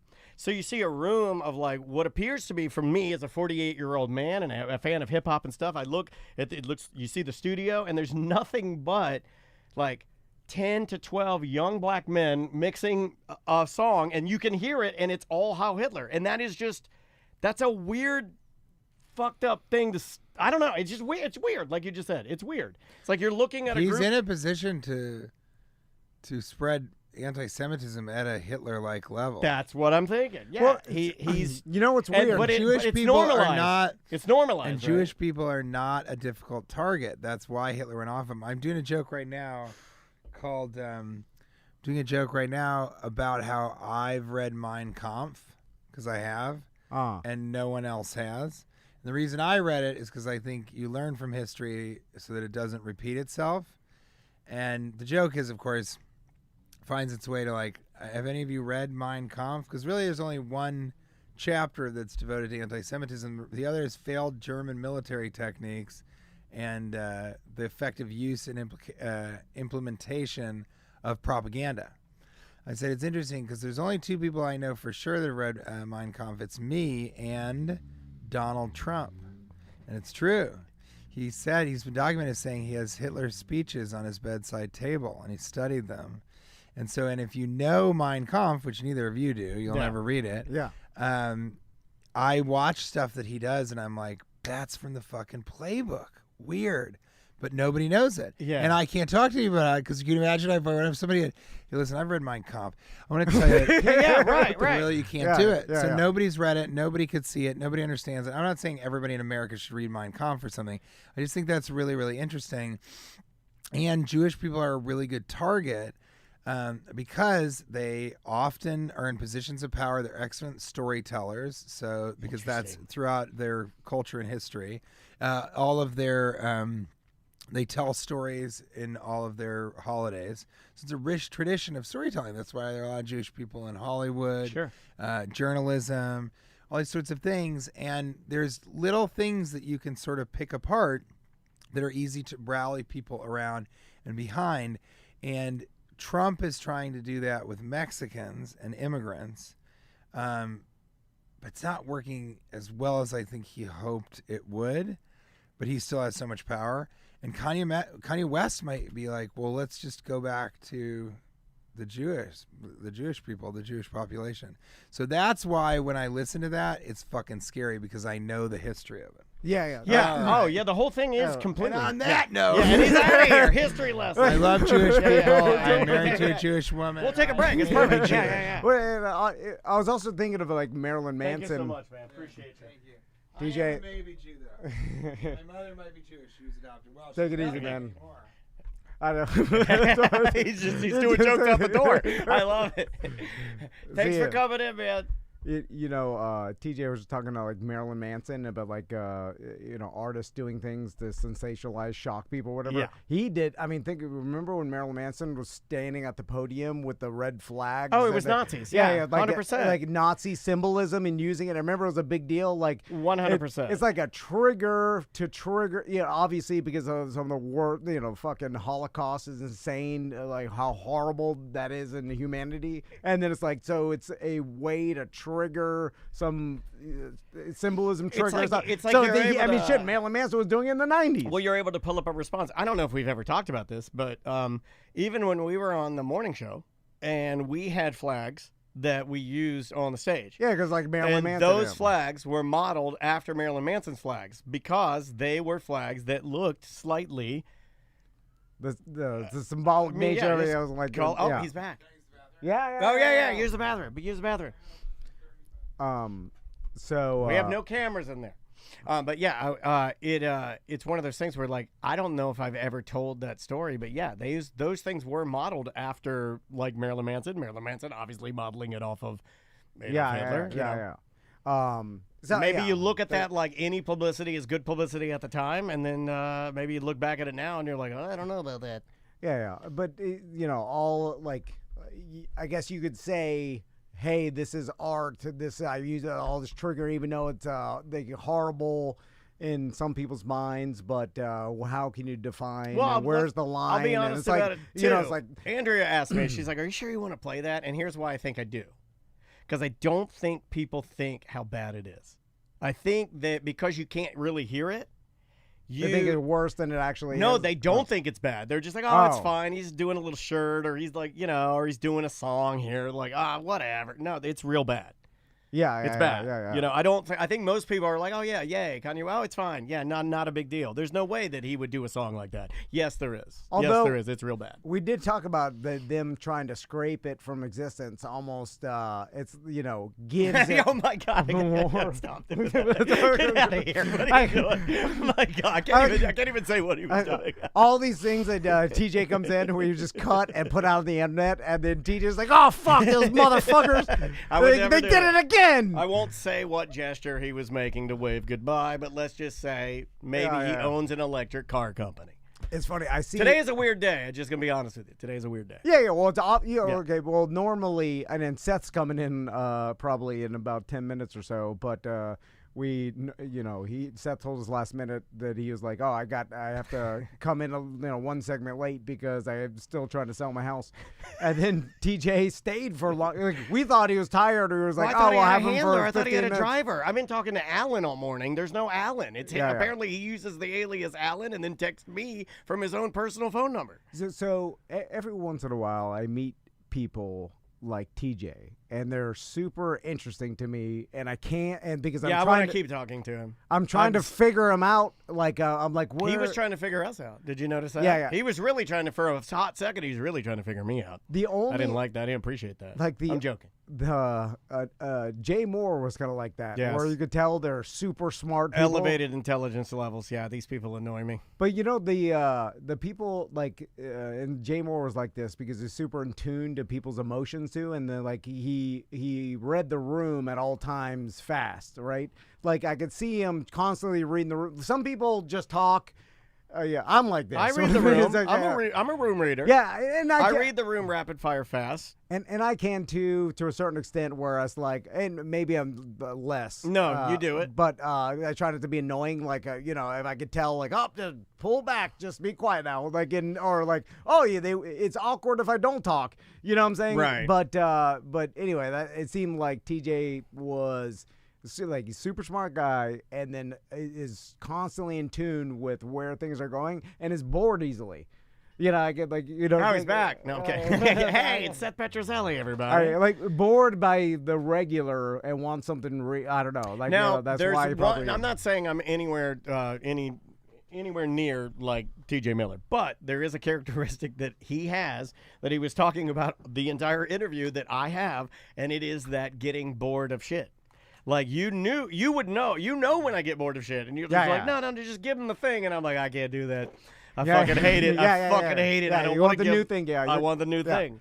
Anyway, let's take a break. Say hi to everybody. I didn't have to rush. Fuck.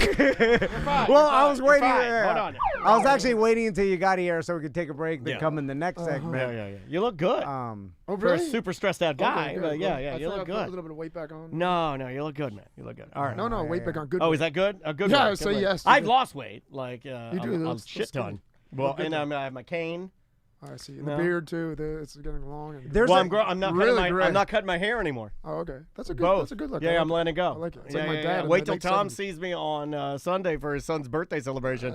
I'm going full cowboy outfit. Really nice. Before we're going to break, and this is obviously not my main motivation, but there is a small percentage of me that only works out all the time so that one day if Seth, like, you know, let's say, When he starts to God go forbid crazy? this happens. He starts to go crazy? No, let's Don't just put that say, out there. you know, he The gets a CTE kicks in? he gets a divorce. It goes through why some would rough you say time. that? Actually, that would have caused you to work out. Let's just say he Oh, gets yeah. complacent. If he gets a divorce, he'll be I'd juice. mega ripped. I wouldn't care. I'd juice. Would you do it? I would start. Okay. Let's No, I just say probably you know you start drinking some beers every once in a while more than normal. He lets himself go, and then I want him see ripped it. with just a big beer belly. I- like the same way old you man are look. now, but just a huge belly. I will immediately jump on the tee and then try to shred. I'll get dehydrated as hell just for the small moment of time that I can bring him in and be more ripped than he is. Okay. All right. Just to bully him. But just I'd to bully still him. choke you out there. Oh, yeah, It doesn't matter. then But it's- how or- sad would you be Then he'd start if I peeing had on a our better floor. six pack? He'd pee on our floor, he'd choke you out. It would bother you to the end until you die. It would bother. It but- would definitely. Yeah. That's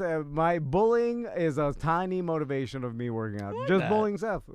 Just a hope that one. I don't think it'll happen, but if he ever lets himself go, I'll start to see it, and then immediately. And the only way it doesn't I'll start work, taking steroids. The only way it doesn't work is if Seth can turn off the I don't care switch, and I don't think he can. No. You have That's to. why I know. Like Well, if that's you why can it's switch my it off, plan. then it doesn't. But I don't think you can. You have too much anxiety. Yeah, way too much anxiety. Yeah. You're more Way like too me. much. Way too much fear. Very good to see you. We will get right back to Seth. Brand new music from a band, a punk rock band. I don't even know if you can call them that anymore, that I know everybody loves. And we had this before. I think anybody has it. This is brand new music from Turnstile. The name of the song is Seeing. Mediocre Time with Tom and Dan. Put some respect on my name. Respect our name. I ain't gonna say it no more. You cracker ass motherfuckers. Dan. I'm Tom. Seth Petrozelli's here. Hey, good to see you. I don't mean to laugh. I don't know why I know why you laugh, because you like Seth's- misfortune I of know why others. you laugh, Because you yeah. like everyone else being fucking No, bad. not everybody. fine. Just certain people. Have you ever noticed? Yeah. Have you ever noticed that I don't anytime I tell him something? Here, watch I this don't guy. know. Watch, I can't even watch think this of guy. him. Watch this guy's face. I'll give you an easy one. I wrote this down on my paper. You told me to write this down.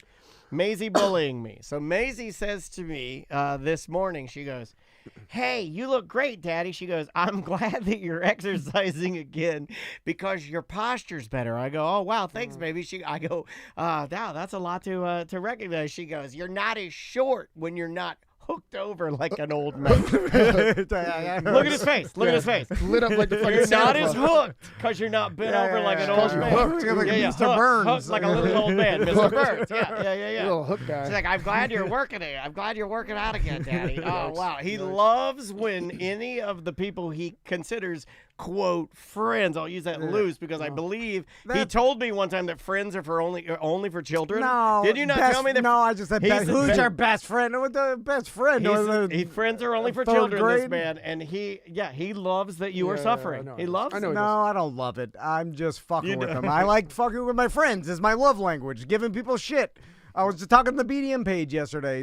People are like, "I'm just giving you shit, Tom." I'm like, "Keep giving it to me. I give Justin, you shit." you heard Justin's Yeah, feelings. no, but Yeah, that's, you really hurt his feelings. But that is because that means you're friends if you can that's give like them a shit. really, really close friend. Yeah, That's yeah. No, like that's like me and just like a couple people Yeah. can do. I mean, that. I know. We're not that close. I've known you for since the Kimbo Well, days. How many times? How many times? Name you the been- baby. Name the baby. Huh? Name the baby. No. I'm serious. You serious? You don't know her name? Yeah. I do. Name the baby. Motherfucker. With confidence. Name the baby with confidence. No. I know. 1, 2, 3. No. It's honestly the only reason I know his kid's name is because I did karate for a couple years. But before that, I don't know, Tom. It's Vera, Tom. Vera. I know it's Yeah. Vera, but I didn't know the actual legal name of And it. he's so Vera- dumb. Vera and Nix he's so Yoshiko dumb. Petrovic. You know one of his kids is named his name. It's like a George Foreman. And dumb people name their kids their same name. Well, because it's easy. George, all the Georges. I had Seth on the table. George, all the Georges is the name of the show. Hey, he knew. Foreman knew. It doesn't confuse Foreman knew. anybody. Call it Vera. What? Shaman Shoki. Fiara Shaman Shoki. Who can remember that? Veruca Salt? I'm crying now. We've over-recorded ourselves, and we're only in the second segment. Sorry, Seth. What's going on with the house? Where are we at? No, I want to talk about the accident. What do you mean, what accident? Yeah, Seth just told me right before we got here. He's like, I also got in an accident. I didn't know that. Yeah, I don't know how much I could say because I do have a lawyer. Our buddy EJ has a story we can't tell either, but, we'll get to that. You got T-bone? Yeah, I got T-boned. Got heading to the gym and driving, speed limit on Mills, north on Mills, and then she didn't stop the stop sign, and right where Vera would have been sitting, which thank God she wasn't there. I was alone in Tracy's BMW, and just smashed me. Yeah. So, God, dude, I'm glad you're okay. Not feeling too good. Did you call Mo? No. No! Mo, I'm not. I'll talk to you guys later. Oh, this is where they just like, I called Mo, and Mo said, you're right. Mo pawned me off on another guy that didn't do anything for me for my damn thing. What the hell?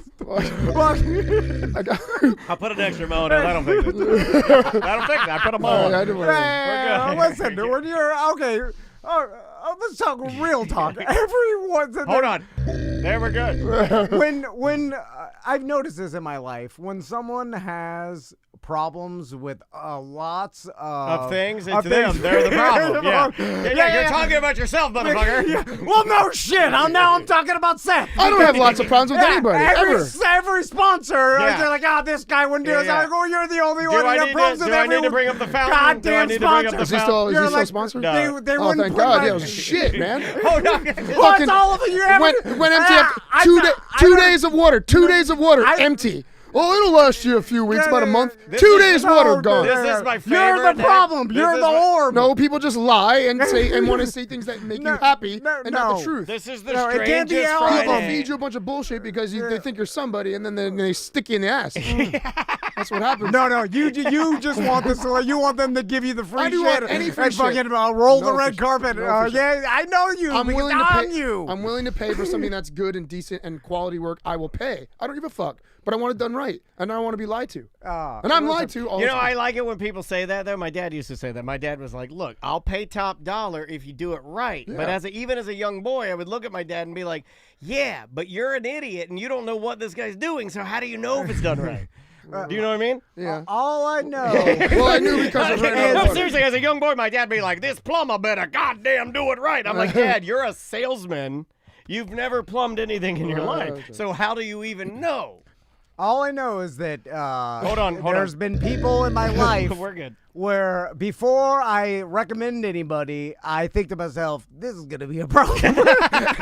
And guess what? I'm right every time. Every time. Hey, do you know a guy? Yes, I do. Here's the and then I think this is gonna guys robbing my house. This big tile. This is gonna be a problem. This comes back That's to not me. a problem for anybody else. Stealing drugs out of my cabinets. Wait, our tile guy stole drugs? This has been a conversation a few times. Yes. I didn't know. Hold on. My Xanax. I had a panic about it. Panic Let's attack. talk about it. Panic attack 2 days later. Oh, where's my Xanax? Oh, gone. Because oh my God. Fucking so Ted wait a Henry minute. stole my Are you Xanax. telling me that was a guy of a guy. So that wasn't a sponsor. So a man that There had was a medium. He had a hog in his pants that'll make your pussy dance. No, not him. Okay. No, Okay. stop. It was just, this was not even a sponsor. It was like a okay, hold on. This is one of your fucking paid pill handyman? I told him. You like You've been sharing them? I told you not to Never do let that. him in your bathroom. I told you. And a lot of people think that this is all fake shit. I knew the listeners were like, oh, I let the guy sleep on my floor. He's like, oh, we're not going to get it done today. He's like, can I sleep here and just do tomorrow? Yeah, because he's on fentanyl. He has to sleep on the floor. He's falling asleep making a veggie trio.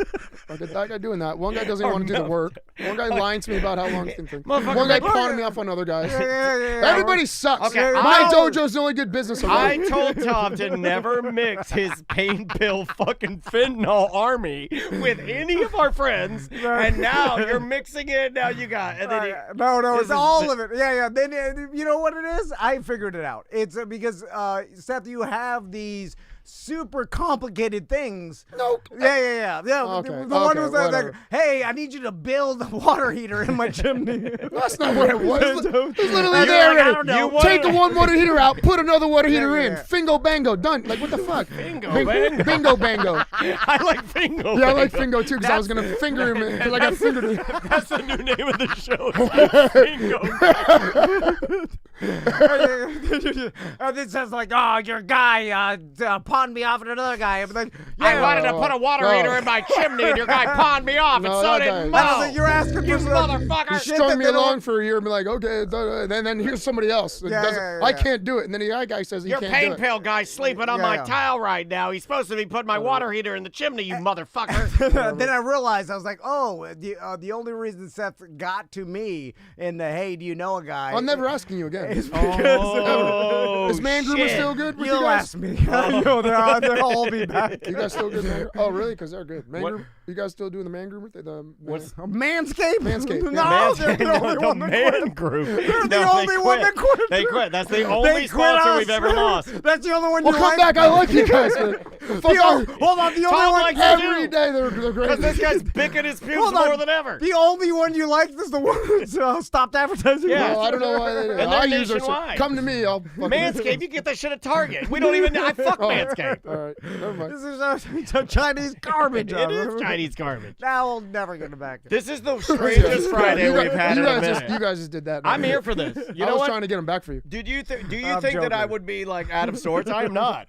I'm very much enjoying this. Yeah, because of the awkwardness I of love the how chaos. crazy. This is all fucking crazy. I love this. So back to selling your house, Seth. Yeah. Before we ruin all Watch our this. business. Watch this. What's his baby's name? Vera. I knew it was Yeah, Vera. he did I it. was He thinking did it. of Theron? Or you said Elon. Theo Vaughn. You named your baby Theo Vaughn. Yeah, why not? He's great. I was trying to think of the whole actual legal name. That's what I thought you were asking. Oh, the whole name. Yeah, What was the whole name that you were coming No, up it was with? Yeah. impossible to pronounce. Oh, okay. Ascat Bagagot or something. Going back to trying to sell your house. How long has it been? I'm not going to answer that because you already know. I've never seen you guys fight like this before. How long has it been on the market? I'm expecting you guys to full on 69 in the next break. Weird. It's all right. Prices dropped and So and where it's are wrong. we at with the lake house? Are we getting there? Yeah. Because the listeners want to know. I Like, saw is it you with a bulldozer. Seth rented a bobcat. a Excavator, chat room? excavator. I think it was Conway J or somebody that knows you or Yeah, somebody I that's. saw him. I was out there He chilling said he in my saw your dilapidated- house and he said it looks like a goddamn disaster. The one that's being seriously, the one that's being like fixed. He says it is tore the fuck up. Is that true? Yeah, because I told him to come drive by. I was out in the beach area because that's the only area you can stand because everything else has nails and, and asbestos and fucking rats falling You'll from get there. ceilings. You'll get So there. I'm on the beach just hanging with the family, and I told him to come by, and I didn't realize how it looked from the lake. I turn around and it's just mounds of dirt because we dug up the whole retaining wall that like, blocks the beach from. You're that really to doing up. some work. It's gonna be great, dude. It's gonna be good. It's gonna be good. So the inside is just still totally gutted. The electric is all done. Plumbing is 99% done. Nice. It's all gutted. Framing's all up. Japanese toilets? Next stance. No, that's not going to be the end. That's the end. That's the last finishing touches. Gotcha. Drywall's next. Installation and new AC's next. Yeah, So see, that's these things really- take time. That I sounds think expensive. this hip thing has really helped me with like waiting on things because when they broke my femur, it put me 6 to 8 weeks back over a regular hip replacement. So regardless of how I did, I'm already 6 weeks Back. Right. And just knowing that has really kind of reframed things. So now I am a little bit better in hearing that. You just got to keep looking at like, well, I'm going to be pain free, or I'm going to have my beach, or I'm going to have my house. But that's very hard You for me know, to see. you're on the beach. Because every time I see like, okay, I'm gaining some traction, I just get fucking sledgehammered right back down. Yeah. There's not that much time dirt. left, actually. You know, if you really think about Yeah, it. no, I think about that too. Trust It's me. a good thing that we Yeah. pressured you to have a child. No, Can you You imagine? didn't pressure me. I've always been. Oh, I would. I should have got rid of the first 4. I would claim that this show we would bully you about having a kid. Like if we had not bullied you. So this is pushing it back more because me and Tracy talked about it. When we got a contract in the house, we were going to try for a second one, but this is pushing it back.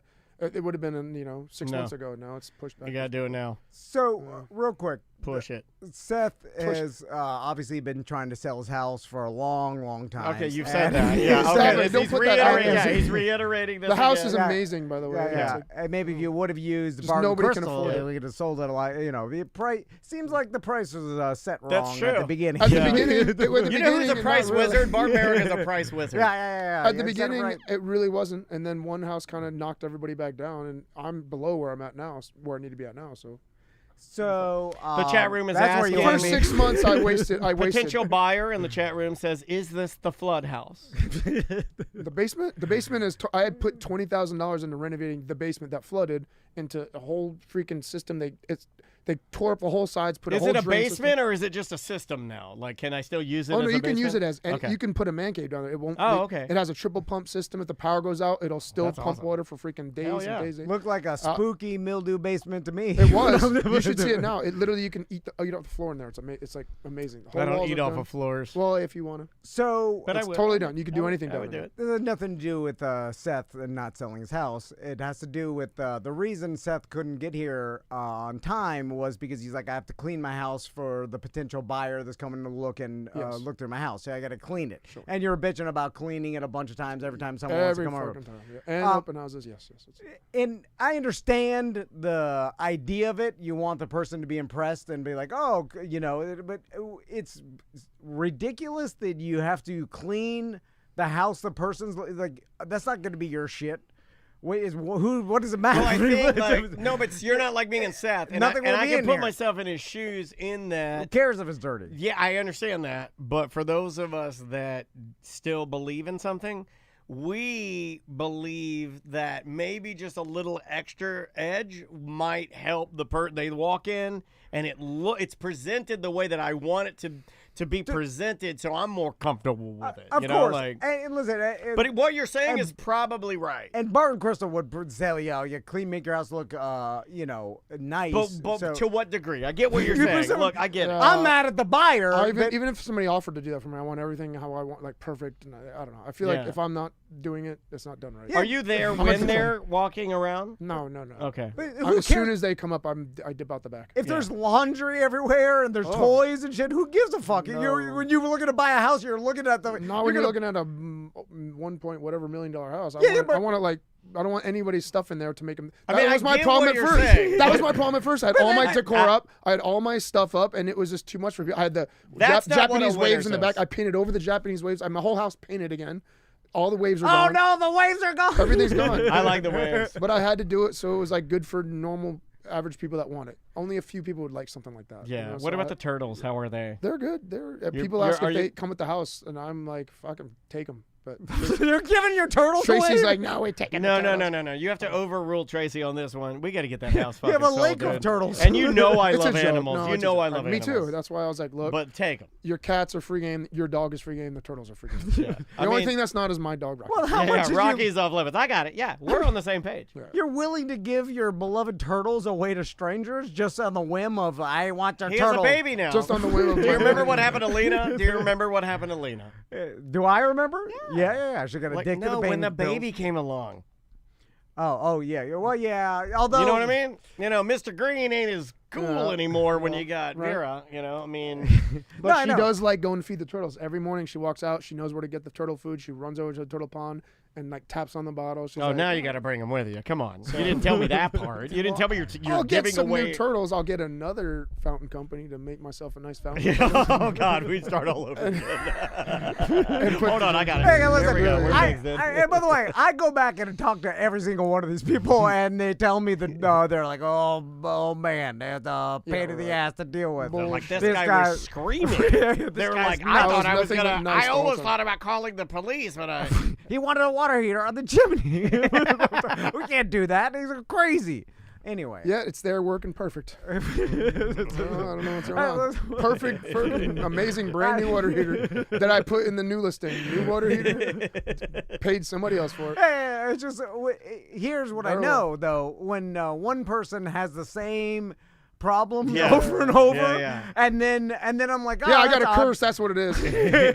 Well, that's what I joke around about. Is like, oh, First you're time the I- fucking problem. You're causing your life disasters. So based on that comment, and that was an excellent comment, you're saying that Tom is exactly like you with his orb, although he has created an orb to take and on the persona of the problems that he creates himself. Yeah. And then I'm saying Seth is the problem with all these businesses. Correct. Yeah. I see what you guys are doing. Two wizards. We got two wizards battling. Yeah. But he can't recognize it. That would be one thing if my normal life was a fucking disaster, but it's not. So He said your normal life's a disaster. Hold on, let me fix it. We're good. No.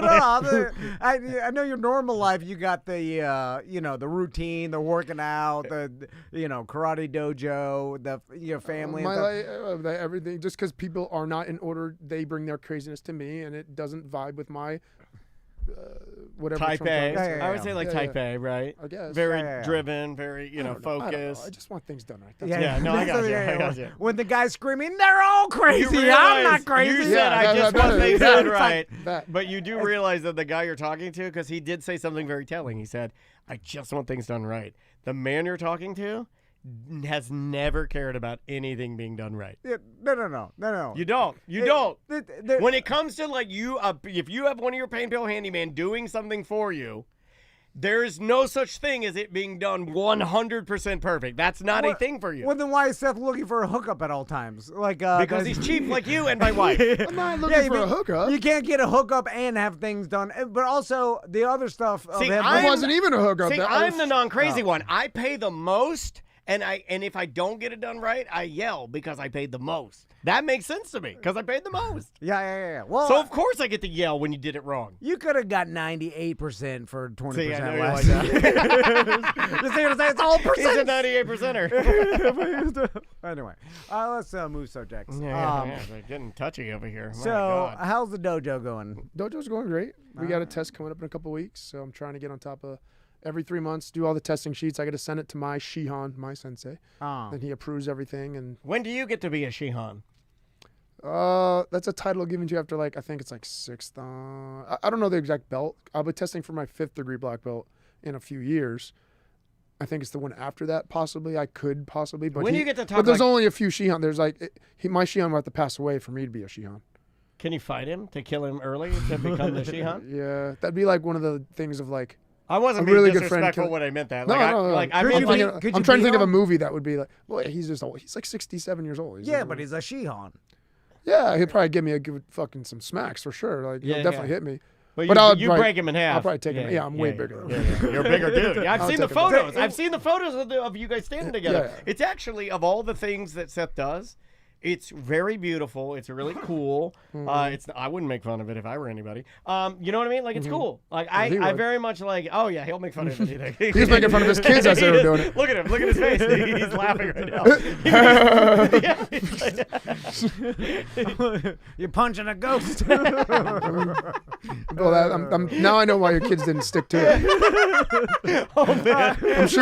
I'm sure they were dying to go to a train where a place where their dad was just making fun of them constantly. Hold on. We started off on the wrong foot here. I haven't seen you in a while. I was excited that Seth is coming in. This is going Well, poorly. I thought this is We how you liked it. We Like, had we're friends. T.J. Miller for a whole show. Seth comes in, you guys start fighting. Yeah. I It's been loved a it. weird day This is today. Awesome. I love it. But I thought Seth didn't like for this is a true story. We're telling Oh the truth. no! What is happening? What? The last couple times Seth came in, I thought I was like, maybe this is how I think. Like I don't want to make someone or ask someone to do something they don't want to do. Like just like You uncomfortable. thought he's done with us? I just thought he was like, not really interested in doing the show anymore. Like No, I want to. It's just a pain in the ass with my schedule. Yeah. It just sucks. Well, that's right. And then I was like, well, maybe he doesn't want to punching do a it. ghost maybe has a little something to do with it. Or But I always feel better when I come in here after I'm done. I'm always like, okay. I mean, I feel a little worse yeah, from it's like you. taking but a big shit. Yeah, pretty much. Like taking a big, humongous, mega shit, like your grandma taking a big shit. And you kick the door open. You're like, get off the potty, grandma. You son of a bitch, you. Because I never know, like, because if I asked, like, hey, do you want to come back on the show? Then I thought it would be awkward for him to be like, not really. He's being real. I'll be real too. Would you ever say that? Listeners If I are worried about you. The last 3 times you've been in here, listeners say you're sad. They should be. Yeah. Really? No, I mean, I'm good. Because we're not that type of show, but if you want to talk some shit out, we can talk some shit out. But the listeners are like, everything will be solved. A couple people were asking, like, hey, where's he been? Does he, is he all right? And I appreciate that. So the rest of them are just laughing at me behind my back. Well, that's hope he's dead. Very small amount of people, man. Right. I started booking you less because I thought I was worried that you're like, I'm not interested in doing you that. You know what? You're just as emotional as I am, but it's all in your brain, and you never share it on your body. You'll never see it on his body. But there's emotions up there. Is it? Well, it's not. I think that's an you picked up on something from him, and you started doing the math up here, and you didn't want to put him out there. That's nothing but emotions. Well, so nobody can say you're unemotional. I mean, it could be. I just didn't want an awkward scenario where I'm inviting him on the show and he's doing it because he's like, oh, they need me to do the show or they want me to do it. I don't want to say no. So then I am going to do it. Oh, Chat room. This is from DeBerry. Would you tell me? DeBerry Joe said, I just got Seth just got vulnerable for a second. He is not okay. See, they do care about you. They do. They really do. Robert is one of our gay listeners. Like, you wouldn't guess that he's the big Seth fan, but he is. He said definitely missed him. Well, I'm the gayest of you two. Like I'm the. You are the gayest of us two. God, of us three. But I'm just saying, that. like you wouldn't like. Most of my gay friends are very tough, though. Very, very tough. Well, I'm tough too. Not as tough as my gay friends. They're tougher. They're very tough. So would you tell me if you wanted to not do the show anymore? Or you'd be like, not interested. You could just tell me you're busy. But other people have. Jana Banana said she did not want to do our show anymore. Really? Yeah. Well, she's too busy. Oh. That's all. Like, it's not because of us. Like I should have probably framed that differently. Yeah. She told us. It was like no big deal. Jason wrote us, and I don't think I've said this, but Jason wrote us and said like, hey. We like doing it. We like you guys. Thank you for giving us a platform when we needed a little more help. Mm-hmm. But now, when we don't need it, we are all in on what we're doing, and we're killing it. And to have to stop what we're doing and then zoom in for you guys for 20 minutes is kind of, it's not good. We would like to stop. No, I even said in the past that I wanted to come in more, and you're like, we can only take so much, Seth. That's what you said to me. Wow. Oh, God damn.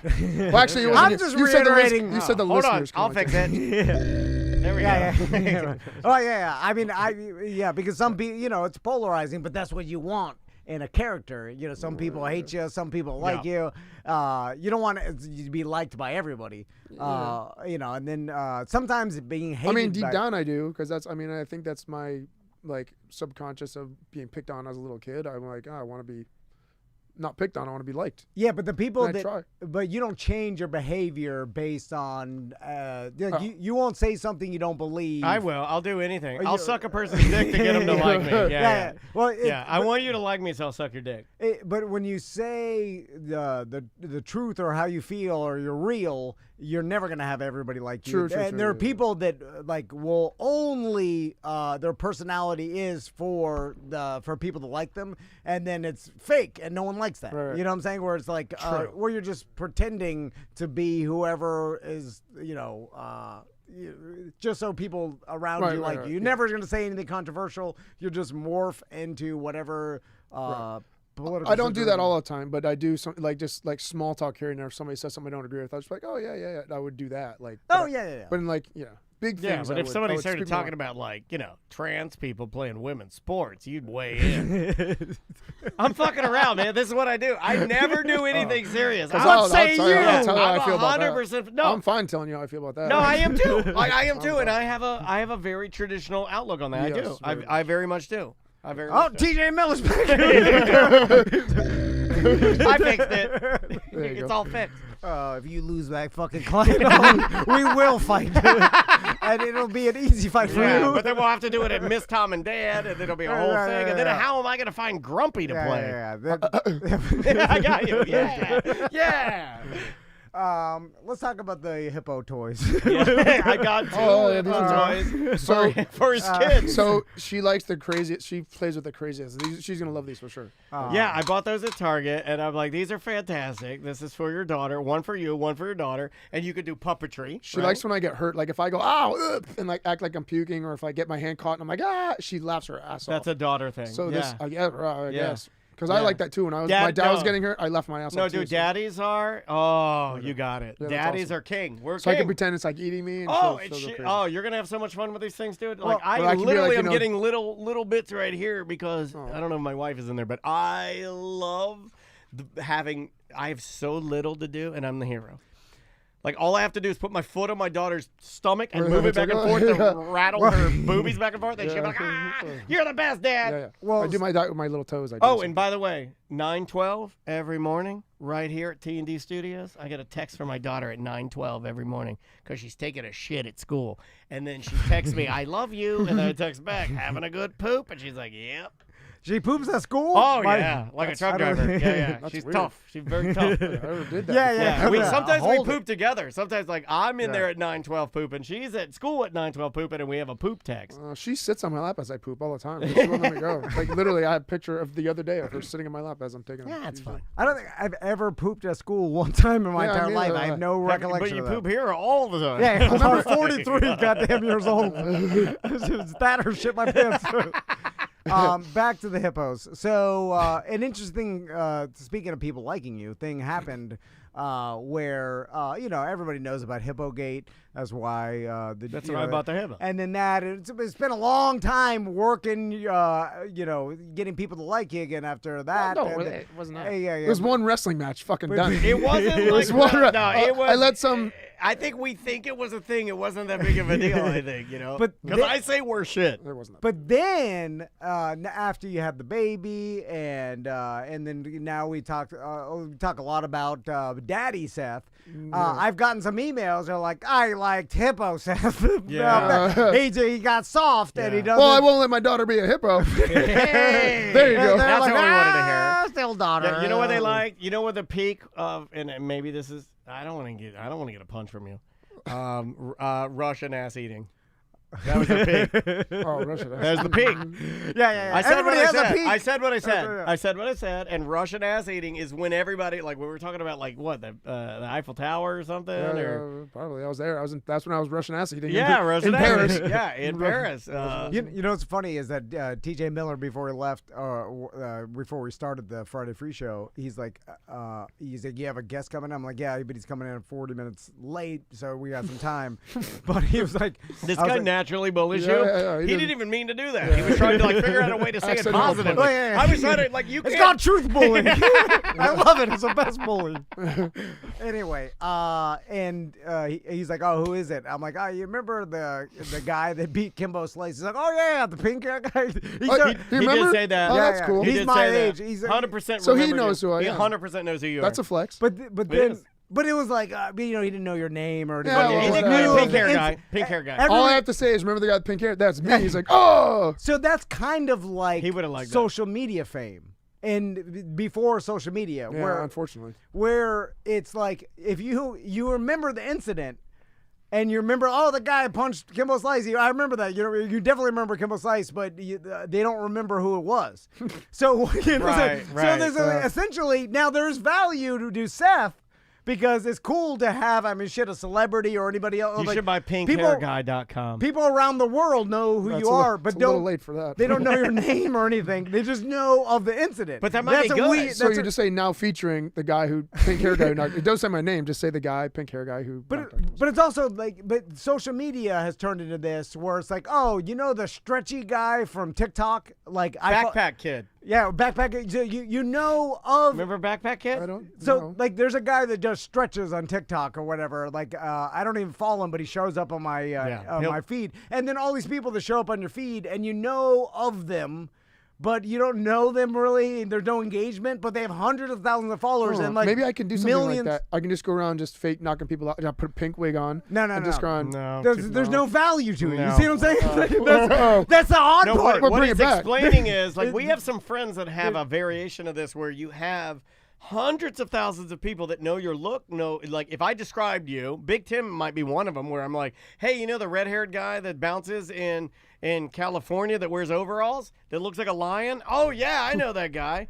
But you don't, but it's not. There's no value to the fame. It's weird. Yeah, like he has like 250 50,000 people following his TikTok. Obviously, there's not. I don't get any And hookups people from the know show. exactly who it is, but they don't. But it's a nothing. Yeah, and that's an odd thing. It's not a nothing. I'm not being negative. It's better than a not even knowing the Correct. person at all. I'm not saying it's right. a nothing, but it's just like if you went to what can you do with it? Yeah, that's yeah, how I would that's- frame it. Like, what can I do with it? I can get wasted and be like, you know who I am? I'm the guy who knocked out Kimbo Slice. Let me into this bar, goddammit. I don't need to wait in a line. Have you ever done that? Oh, man. That's why people like the honest answer, Back right? in like Because that's an no, honest not answer. recently. This was like 2009. No, of course 10. not. Yeah, Of course 9, not. 10.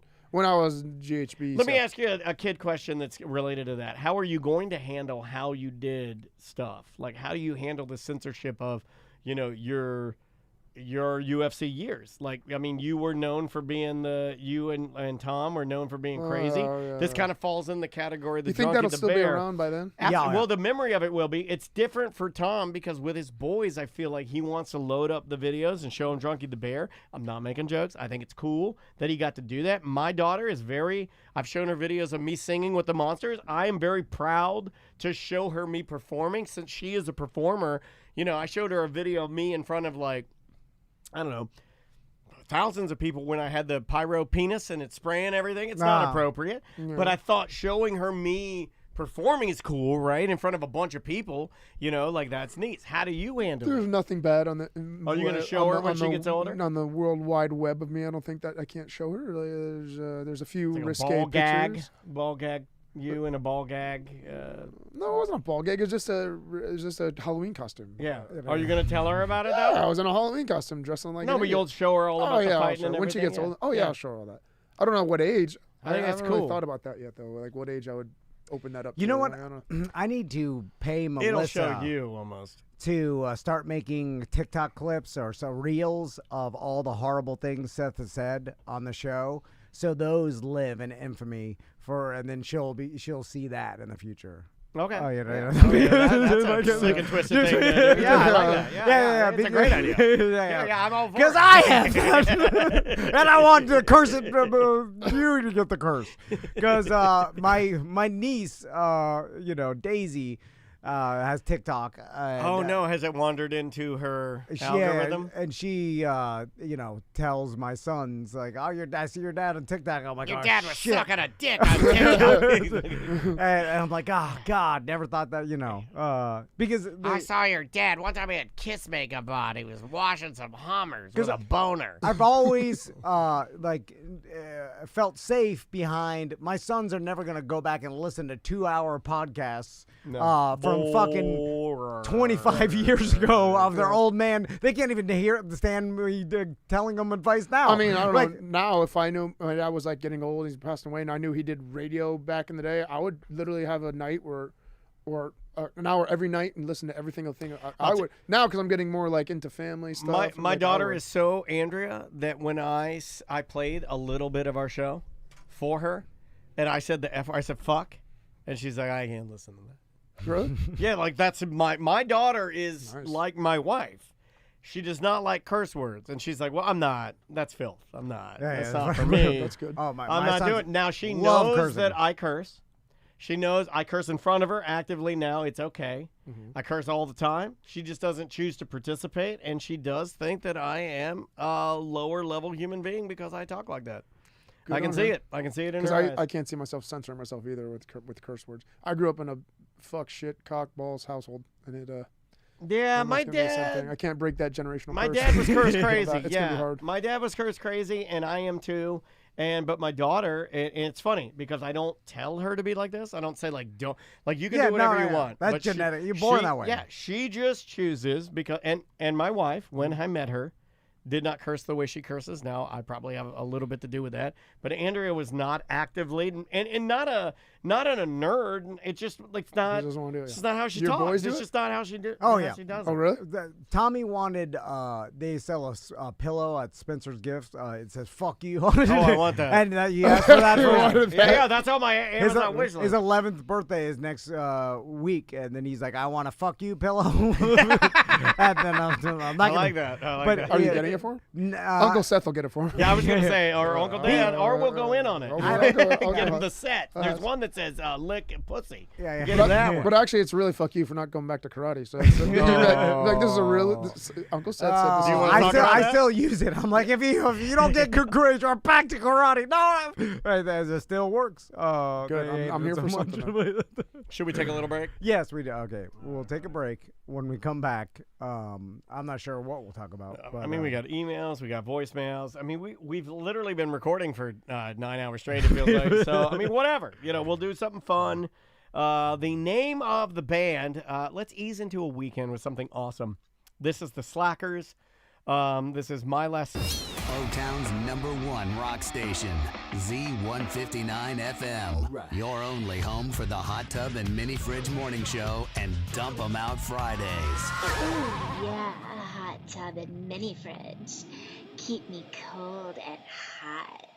Is the name of the band. Welcome back to A Mediocre Time with Tom and Dan. I am Dan. I'm Tom. I've been listening in on Seth's conversation. Yeah, it doesn't sound good. And his house showing did not go well. Poo-poo Cinco. Oh, man. A lot of like, what do you mean? A lot of like, well, what did you do that, you idiot? Yeah, a lot of that. And what did he like about it? Yeah. Like, what the hell? Like, I painted over the waves. Yeah, he's like, I like the fucking waves.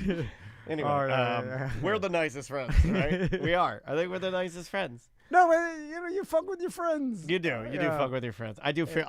Instantly I feel more bad than you because I'm just so much more triggery. I'm more sensitive now. You know what I blame? Dance. No, what about? I feel everything now. Oh my God! Like I watch my daughter dance, I just start crying. I gotta hide. I can't even watch her in public now. I can't. What are you crying about? She's been dancing for years. No, I love it. I love it. So I'm so invested in it now. I'm such a part of it that, like, if she decided to stop dancing, I'll fucking get mad at her. Well, it's like how happy could Tom Brady's dad be after his 7th Super Bowl? I bet super happy. But not as happy as the first one. I bet very happy. I will tell you something honestly. My dad, after every Miss Monster, had a boner. Like, I imagine the accomplishments, you just get so used to them that you're not as bursting with pride and joy. You know what I'm saying? Yeah, it's getting worse. Yeah, it is. Because she's getting better. I think she's getting better and older. And you'll know this one. Every time she gets a little better and a little older, she detaches herself from me. And she doesn't need me to tell her to practice. She doesn't need me to, like, when she comes to me and asks me for advice, she's not asking me as much. She's asking other dancers that are, like, older and have better answers than her fucking dumb dad who does a fart and cock podcast. No, she already leave. Yeah, that's why I kept my kids babies. I'm starting to think you did it right. But tie their shoes. I know you'll understand that. Like, every time I see her get better, I'm like, oh, shit. Yeah. No, I'm already indoctrinating them to. I'm like, you could live here forever. I tried. I fucked and it all we up. want to. I'm like, you know what? Right. Honestly, if we're just gonna do real talk, and I'm having my second beer, she is very much like her grandma, who is very much like her mother, and Vicky is Andrea's mom. No, independent as I am. Vicky can do anything with nobody around. Like, the most capable human beings I've ever met in my life are my wife and her mom. Yeah, but especially her mom. Her mom is her mom is like one of the most capable humans I've ever met. So, there you go. Yeah. I got that. So, super independent. Yeah. Doesn't really help much when you want to, I want like a puppy. Yeah, well, you get Dansby. Yeah. I'm very open to whatever you're bringing me, and I want it to bounce off of me. I'm very bouncy. Yeah. But you also don't create controversy because it creates media attention. No. You don't like that because the controversy rubs you, like, you shy away from it. Well, if it's legitimate and we need to do it, I'll do it. But if it's like, I like to be funny and light. Yes, yeah, and you'll do a joke that's controversial, but you're not going to say an opinion or take a stance just because right. It's kind of like trolling, audio trolling, right? Right. You may not even believe it, but so essentially, I have no idea because I never followed it or whatever. Obviously, I know about the Sandy Hook thing and all the lawsuits and stuff just from seeing it.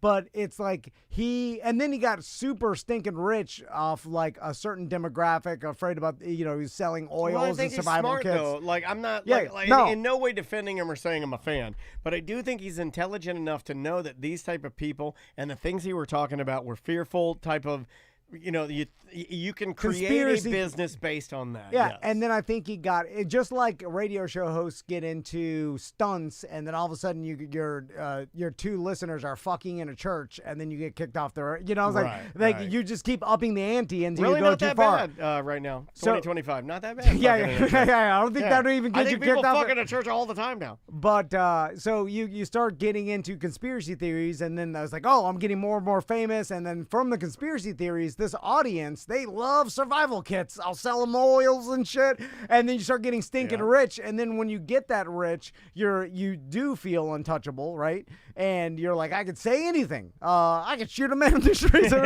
but because everybody's like, yeah, like all, and then you got your audience that is all fucking egging you on and shit. Yeah. And then you get to something like Sandy Hook, and you're like, oh, I'm just gonna do the same shit I've been doing. Yeah. And then you do that, and the entire world's like, no, too far. Yeah. And, Yeah. and then you get into these huge lawsuits, and then guess who juries are gonna side with? The families of Sandy Hook. Sometimes I think- elementary school kids that got murdered. Sometimes I think it's like so simple, right? Like with most jokes, most movies, most anything, most video games, anything you do, you can get away with almost anything, right? What happens when you interject children getting hurt? Yeah. You see what I'm saying? Like it's like we knew He thought he was untouchable. We kind of knew the playbook, right? Like there's a reason that for years now they kind of do it now, and I'm kind of anti it because I'm an old school 48-year-old man, but they don't really show kids getting killed in movies. It's only recently, and I would blame Walking Dead for this, because zombie kids don't count. And I think that once they opened that, then I think Hollywood was like, okay, now we can start to kill kids. But I really blame. I've thought about this. I've laid in bed thinking about this because, like, for years, you would never think about a young person being. It's usually an established older character gets killed. If a kid gets killed, it's always off screen. Almost always. Yeah. The first I couldn't episode. watch that. That's all. Me and Tracy shut a movie off because of that. Yeah, New Like, it was Dad. like- Yeah, of course. But my point is that now, and I do blame Walking Dead. It started with them, and now they're like, oh, okay, it's open now. Now we can do it. Because there have been movies now where they're like, oh, okay, we're okay with it. And they'll do like a variation of it or something. Isn't that But new I still one? think it's weird. That Terrifier, the movie, the new one, the Terrifier. Not new, but there's a new one of the Terrifiers out. There's like 4 of them. Yeah. It's like supposed to be like a gruesome. Yeah, the horror Christmas one where he kills the kids. Does he? But it's off camera. That's why I searched, because believe I was it- going to watch it. And I was like, believe it is there's off a- camera, but Terrifier I would put in a different. So glad you brought that up. Good, man. This guy comes right off a phone call. He's I on know brand. what I'm talking about. Terrifier is interesting because I think they respect cinema so much and are so over the top that they did it off screen because that would be what you wouldn't expect, and it's also more of an homage to old Hollywood. I gotcha. I don't know. Oh, okay. Yeah, the Terrifier thing is weird. I never can't watched them, though, 'cause Can't I- watch 'cause them. that- Can't watch them. They're too gory. Oh, They it's like cut that. people's. It's real bad. What What were you talking about? phone call didn't sound good. Yeah, it didn't sound bad. That sounded real bad. It wasn't good. It wasn't Yeah, bad. sorry. The guy's You wanna just go through it? He was just, he was just a eccentric multi-millionaire from Sweden that he started right off the bat by saying, "You don't have to show me everything. If I want to see it, I will see it. If I want to buy it, I will buy it." Is what my realtor said. Oh, the He's Swedes like- are very he's like, direct. He's like, okay. Yeah. So obviously That he's trying to sounds- show him everything, but he liked the house. If I want to ask questions, I will. If I do not, I will say as is. I feel like this is a perfect opportunity if I was a con man when I go to Sweden in June to find this guy and somehow work in. Like, oh, I met you in Orlando, and then start trying to because how else would you know what I'm saying? Like these sorts of situations happen. It's like there's this house that you're buying in Orlando, and then he's like, oh, and then that's how you get in. Yeah. They're like, how do you? I mean, I got his full name. I'll give it to you. I'll go straight and try it. I got it. Swindle him out of Tom's something. anti-doxing now. You want to do a couple emails, voicemails, and get out of here? Yeah. All right. Change your clock, by the way, guys. Yeah, it's all screwed up. Howdy, Dan, Tom, and special guest of Hanging Around. I was wondering if y'all ever did take illness precautions when going out into a big crowded event. Did you ever carry your own mini hand sanitizer or eat some food with extra vitamin C in advance of a big event? Not sure if doing any of those things really helps in the long run or if it's destiny. When you just get sick in a big crowded event, immune systems don't fail me now. Clay. Sounds like Clay's going to a big event, and he wants to know if we... Wear a mask. I mean, I think we can guess Tom's answer on this. We know. Well, you know, I did think about it on a BDM event. The next week or the next weekend, I was going to this New York trip, and then I was like, that would suck if I get sick, because this has happened before. Usually when I get super drunk, like it just lowers your immune system. Naturally enough. lowers. Yeah. But then it's all random. Nothing, you know. And then it's like, you know, just like everything seems like it's you could do a big event and then get sick because you know, randomly your neighbor coughed on you while talking. You know, what I'm saying? Like right. And so I haven't gotten in sick my experience, it's all like, random. You know, like knock on wood, but I feel like it's been a minute. Really? I was just sick. I was worried because I was like, I'm going to be that person that gets sick now around my kid all the time, because she was a little bit nasally, and I was sick for like a month. Not where I was walking around doing stuff, but I was just congested. But I was very sick when I was a new dad. Oh. Because the baby, does she go to daycare or anything? Or no, that's just station. Yeah, but like regardless, I kind of felt like, I know I was extremely sick when May was little because of daycare. I know that. He was coming in the house all the time. Yeah. But and then people say like, oh, when that boosted your immune system. I'm like, I don't know that. Well, that's why babies get sick. It helps their immune system all the time. It's like they put their hands in their mouths. No, but I mean, like me now, like people are like, well, that period like made you tougher, and I'm like, okay, well, I don't know that. Well, I think it ebbs and flows at all times, you know, and so, but during COVID, I know that we did an event at Johnny's when we thought COVID was like, oh, they came out with the vaccine, and then all of a sudden it rocketed back, and then we were like, we're too far along to cancel this, and then we did the event. And release the bikini girls. And then, of course, talked to lots of people and, you know, whatever, and didn't get, and then a guest came in, and that's when I first got COVID. Sat here, and I talked to him, and then he texted us after. He's like, I feel bad.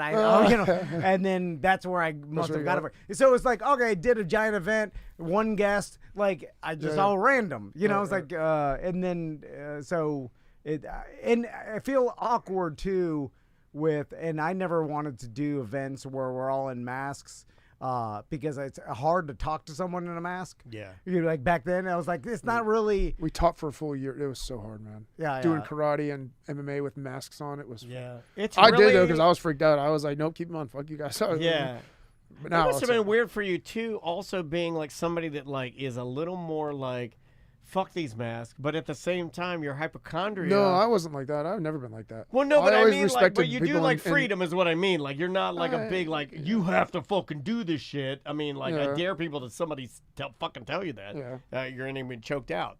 That's weird. Yeah, because like it's a little bit of both. Yeah. I can't even remember it. I respected the Japanese culture. When I was over there way before COVID hit, every person wearing masks was like, oh, that's nice of them. They don't want to get people sick. Why don't we do that? So no, that's true. When it came around, I was like, yeah, that's good. It should be part of our culture.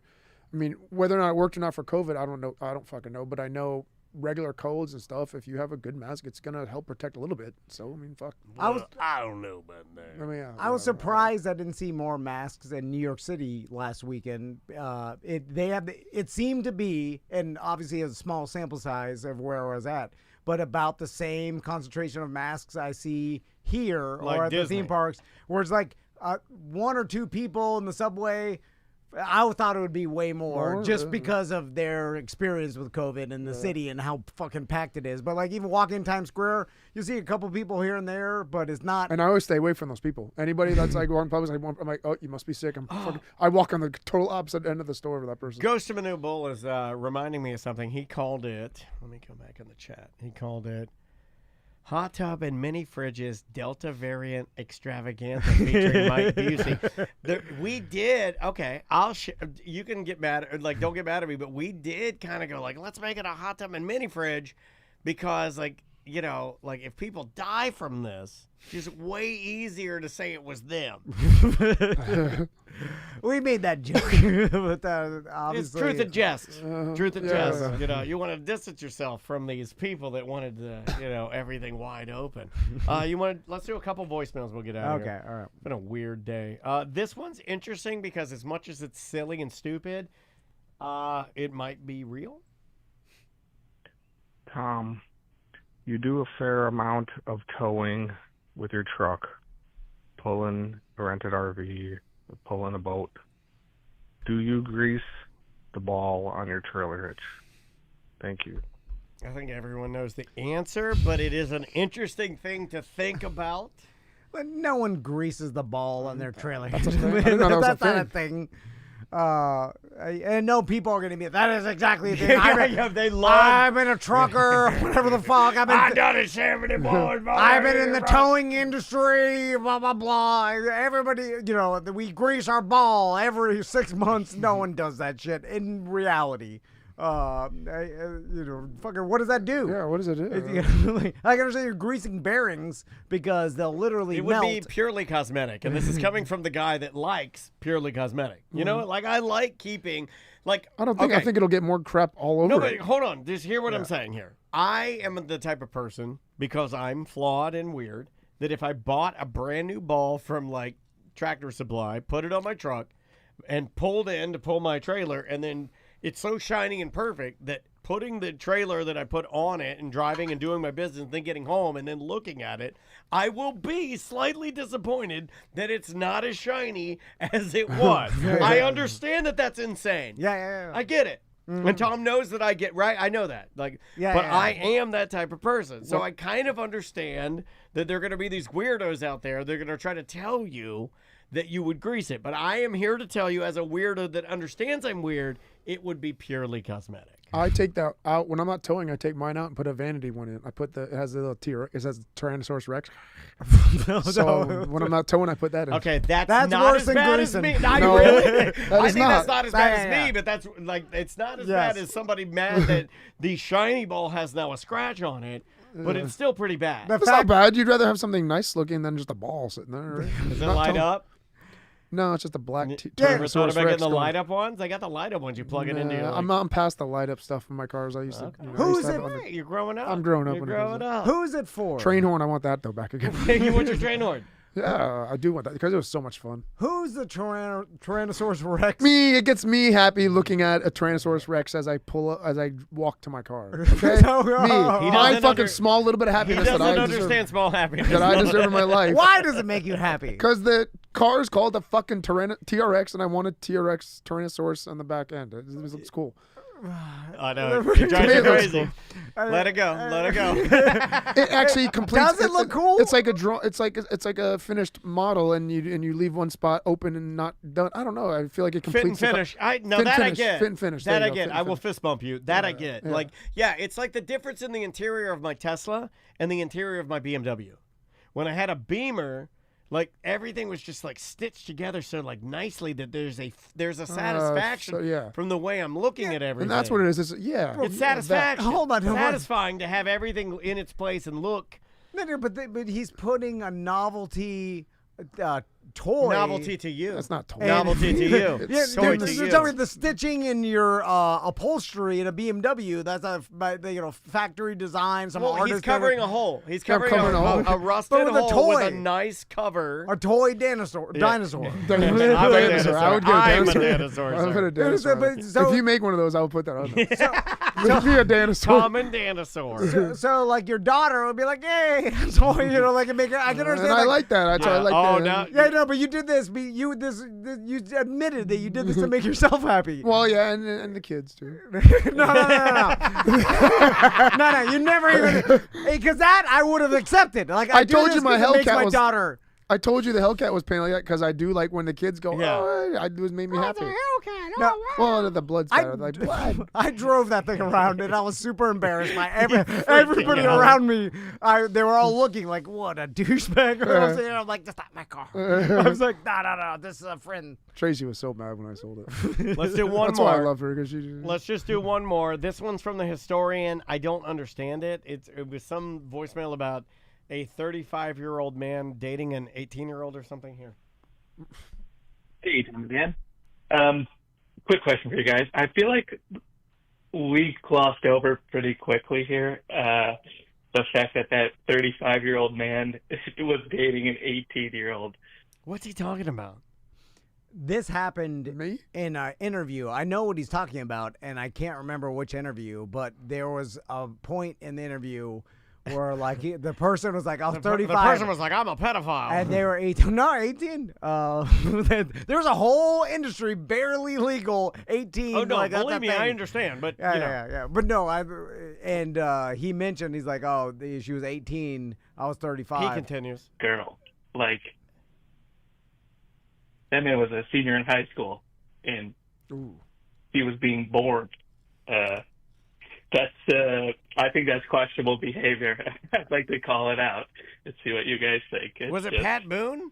If I had an 18-year-old daughter, a 35-year-old man was dating her, I'd run that man over with my car easily. All right. I'd run that man over with my car. Who were we talking to? I forgot who, but listen, historian, we're not going to. I'm not. You want me to stop the interview and be like, "Excuse me, Yeah, sir, I'm Dan Dennis, and I have a daughter." I'm the farthest away from a social justice warrior of any or whatever. Like, I can't even say that. I can't believe you did. I'm not going to stop the interview and be like, "What'd you say?" I'm going to now bring attention. There's like, I don't know. There's I don't do a lot of that. 18-year-olds are legal to date. You are an adult in the eyes of the country. So the fact she was still in high school is a little weird, but yes, it's weird. That's weird. But you know what? Comment on brand. On brand. Yeah, and then right. Also, that's up to the yeah, but you like them young. So but I was 40 and she was 21. No, so I understand.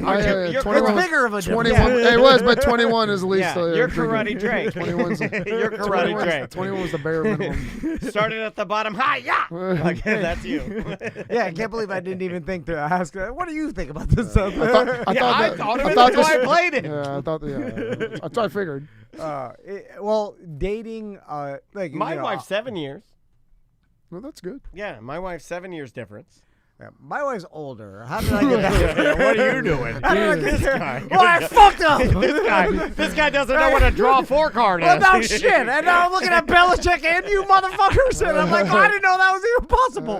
This motherfucker could do. How is he doing it? You know what? I've been rethinking that. You and I were disagreeing this morning on Belichick, and I'm rethinking it now. Now I have come up with an idea based on what you were saying about what if he decided to just get blowjobs and have her run the football program. Like, what if he doesn't care? That's awesome. What if he wants to give her more power because he's just like, I don't care. I've never had blowjobs. That's nice. That's a good idea. Yeah, it is a good idea. Tracy, all the and power it's to college blowjob. football, so for me, it's like, who cares? It's not the blowjobs. Blowjobs from an old grandma and blowjobs from a 24-year-old in the dark. Not that different. Oh, I beg to differ. Not that different. Let's go to somebody that knows. Yeah, yes, definitely. For sure. Well, I don't know. I never had an older. It's a mouth. What's the oldest blowjob you've had? 29. I never dated anybody over 30. You know what? That's a badass answer. Yeah, it's the oldest blowjob I've ever had is 62 years old. It's the other part of and it was a rough go. Anyway, it was a man. Tracy's got 3 more years. Get her on out of here. She knows. Yeah. Does she become the nanny, and then you bring in a new wife? That way, the baby you can have a family unit. Yeah. We got a good nanny. We got a good babysitter. She's awesome. Oh, you got a nanny now? Not a nanny, but she comes 3 times a week to help out. Because when we're at the dojo. Oh, right on. She watches Vera at the dojo. Very cool. When are you going to Vera to work at the dojo? That's that's like a real Chinese restaurant. You're going to do it like a Chinese restaurant. Yeah, she's already sitting she can sit at the desk pretty good. And will she do her homework in the corner? She has to do her homework in the corner of the dojo while you and Tracy are teaching, just like a regular, awesome, badass Chinese restaurant. Because eventually she's taking her role. She's taking on Tracy's role, right? Right, yeah. Of course. Yeah. And then Tracy goes to do something greater. Higher. Something greater, higher. yes. And I go do something lower, like sit on the couch or paddleboard. or swim in the lake. Yeah, you want the ladies just to run a lady dojo. Yeah. That's actually not a bad A idea. lojo. Yeah, that'd be awesome. It could be they could do a ladies only dojo. Now feels like a perfect time to tell both of you, and I don't know if you saw the news story from a couple of weeks ago, but I've been holding it until Seth came in, that the original, and you can Google it, the creator of Lululemon, he made it the name Lululemon because he knows Asians can't say L's. Oh yeah, the L's. Yeah, roo. And everything in Asia, if it's got an L, seems to garner the attention of Asian women because they feel like it's more difficult. It's a certain style, cultural thing, and it's very Western. So they're addicted to their Lululemon. No, I'm dead serious. Don't look it up. It's a real story. Like the guy is on, like he is in interviews saying, "Yeah, I definitely made that." Is it gigantic in Asia?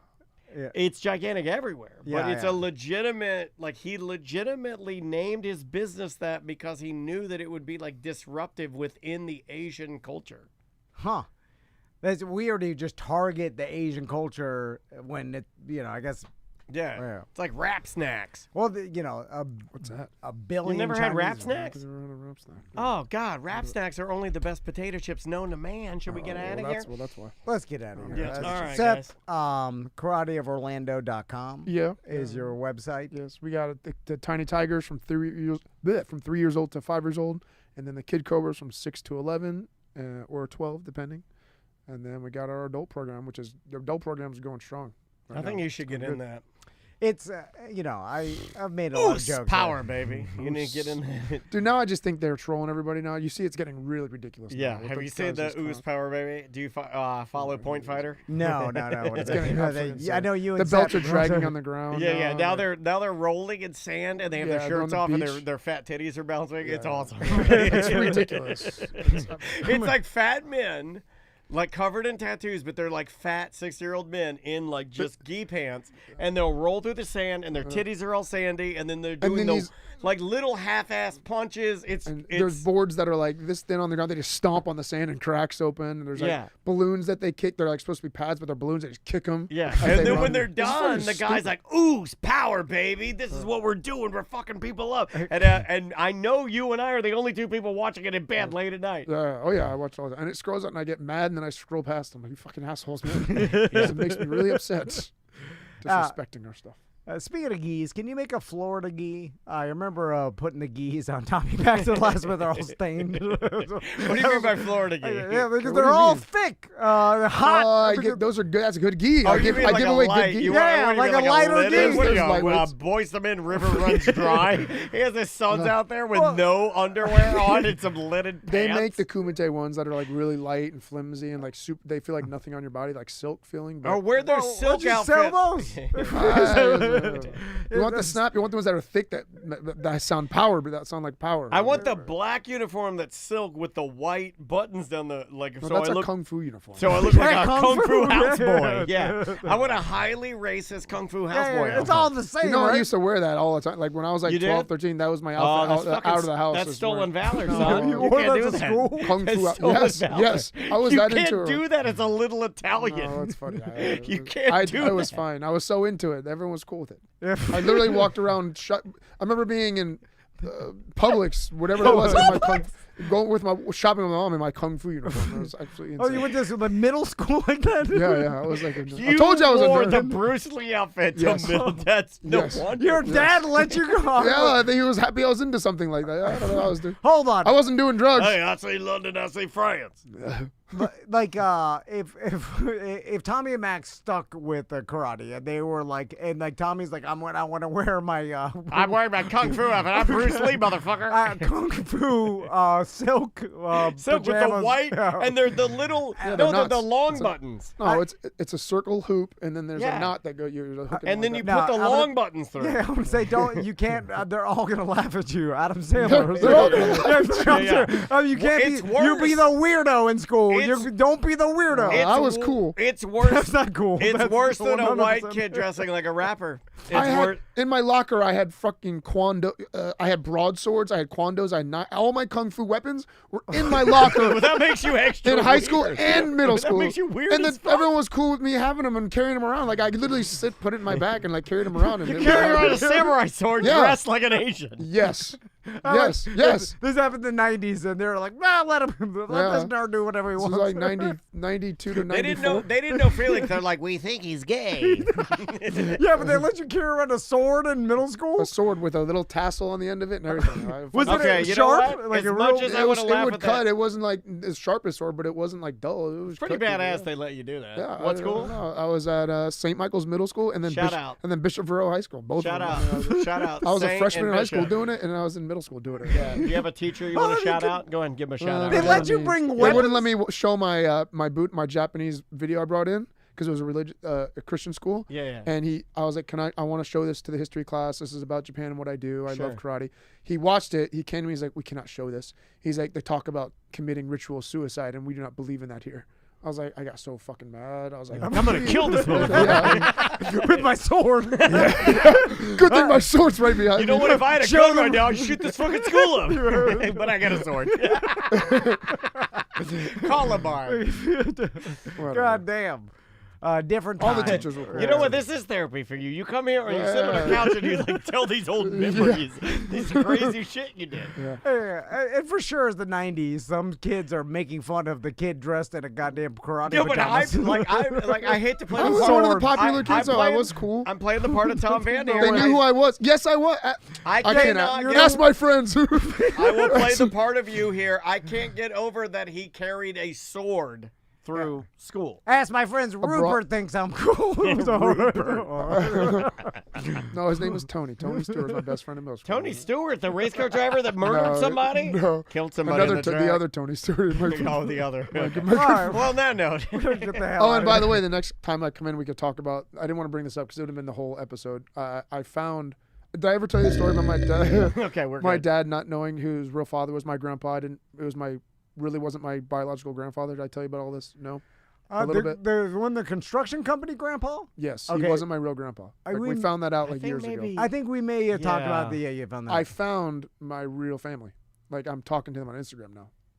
Like I just shit. found out about them. Like we're just 2 days ago. And just it's reached out. Andy Dick. My What a weird. I don't know. It's what I can think. yeah. So anyway, I'm gonna. I have a phone conversation like scheduled to like over the weekend to talk to him and like. Oh, we're your gi. He'll love that. Well, they see my sword. Instagram. My broadsword. So your real grandfather you found? Yeah, well, he's passed away, but his family, like all his my dad's half brothers, my cousins, yeah. Oh, this is cool. They're all in New York. I mean, my wife is into this. My wife is currently talking to her family in Poland, and they send her pictures. No, really? And stuff. And like Andrew's like, look at this, look at this. He's like, oh, this is so cool. Do you want to talk to him? I'm like, I don't care. Oh, see, I'm like really into it. You know how I am. You know how I am. I mean, Yeah. like, I don't care. Are they anything like you? I don't know. I haven't talked to him yet. I just saw a couple of things on Instagram. Can they sell their houses? Are you gonna have a meeting with them before the next time you come in, and we'll talk about Well, it? yeah, sure. I was gonna have a phone conversation with you. See how they are. Chat room is saying that's very cool. Yeah, thank you. Yeah, very cool. It's Yeah. basically meeting a stranger. I just like to see that has your DNA. It's for me. I want to know like health stuff. Like, I hey, know. whoever- Selfish. That's Yeah, Tom yeah, Van. He wants a favor. They're like, Grandpa died of cancer. Yeah. He did. I already know that. Most horrible, violent, shitting blood, ass cancer. Yeah. First sign, couldn't sell his house. That's how we knew. All right, let's His get house out was of on the sale for 1 year. He died. Yeah, couldn't get along with any company. I'm getting along with all the people that I hire fine. He wanted his hot water heater in his chimney. Everybody working on my new house. Me and them are like And the pals. fountain. And he died. All right, we're gonna get out of here. God damn it, we've been All right, recorded too guys. long. We'll see you Monday. Bye. Monday's BDO. All right.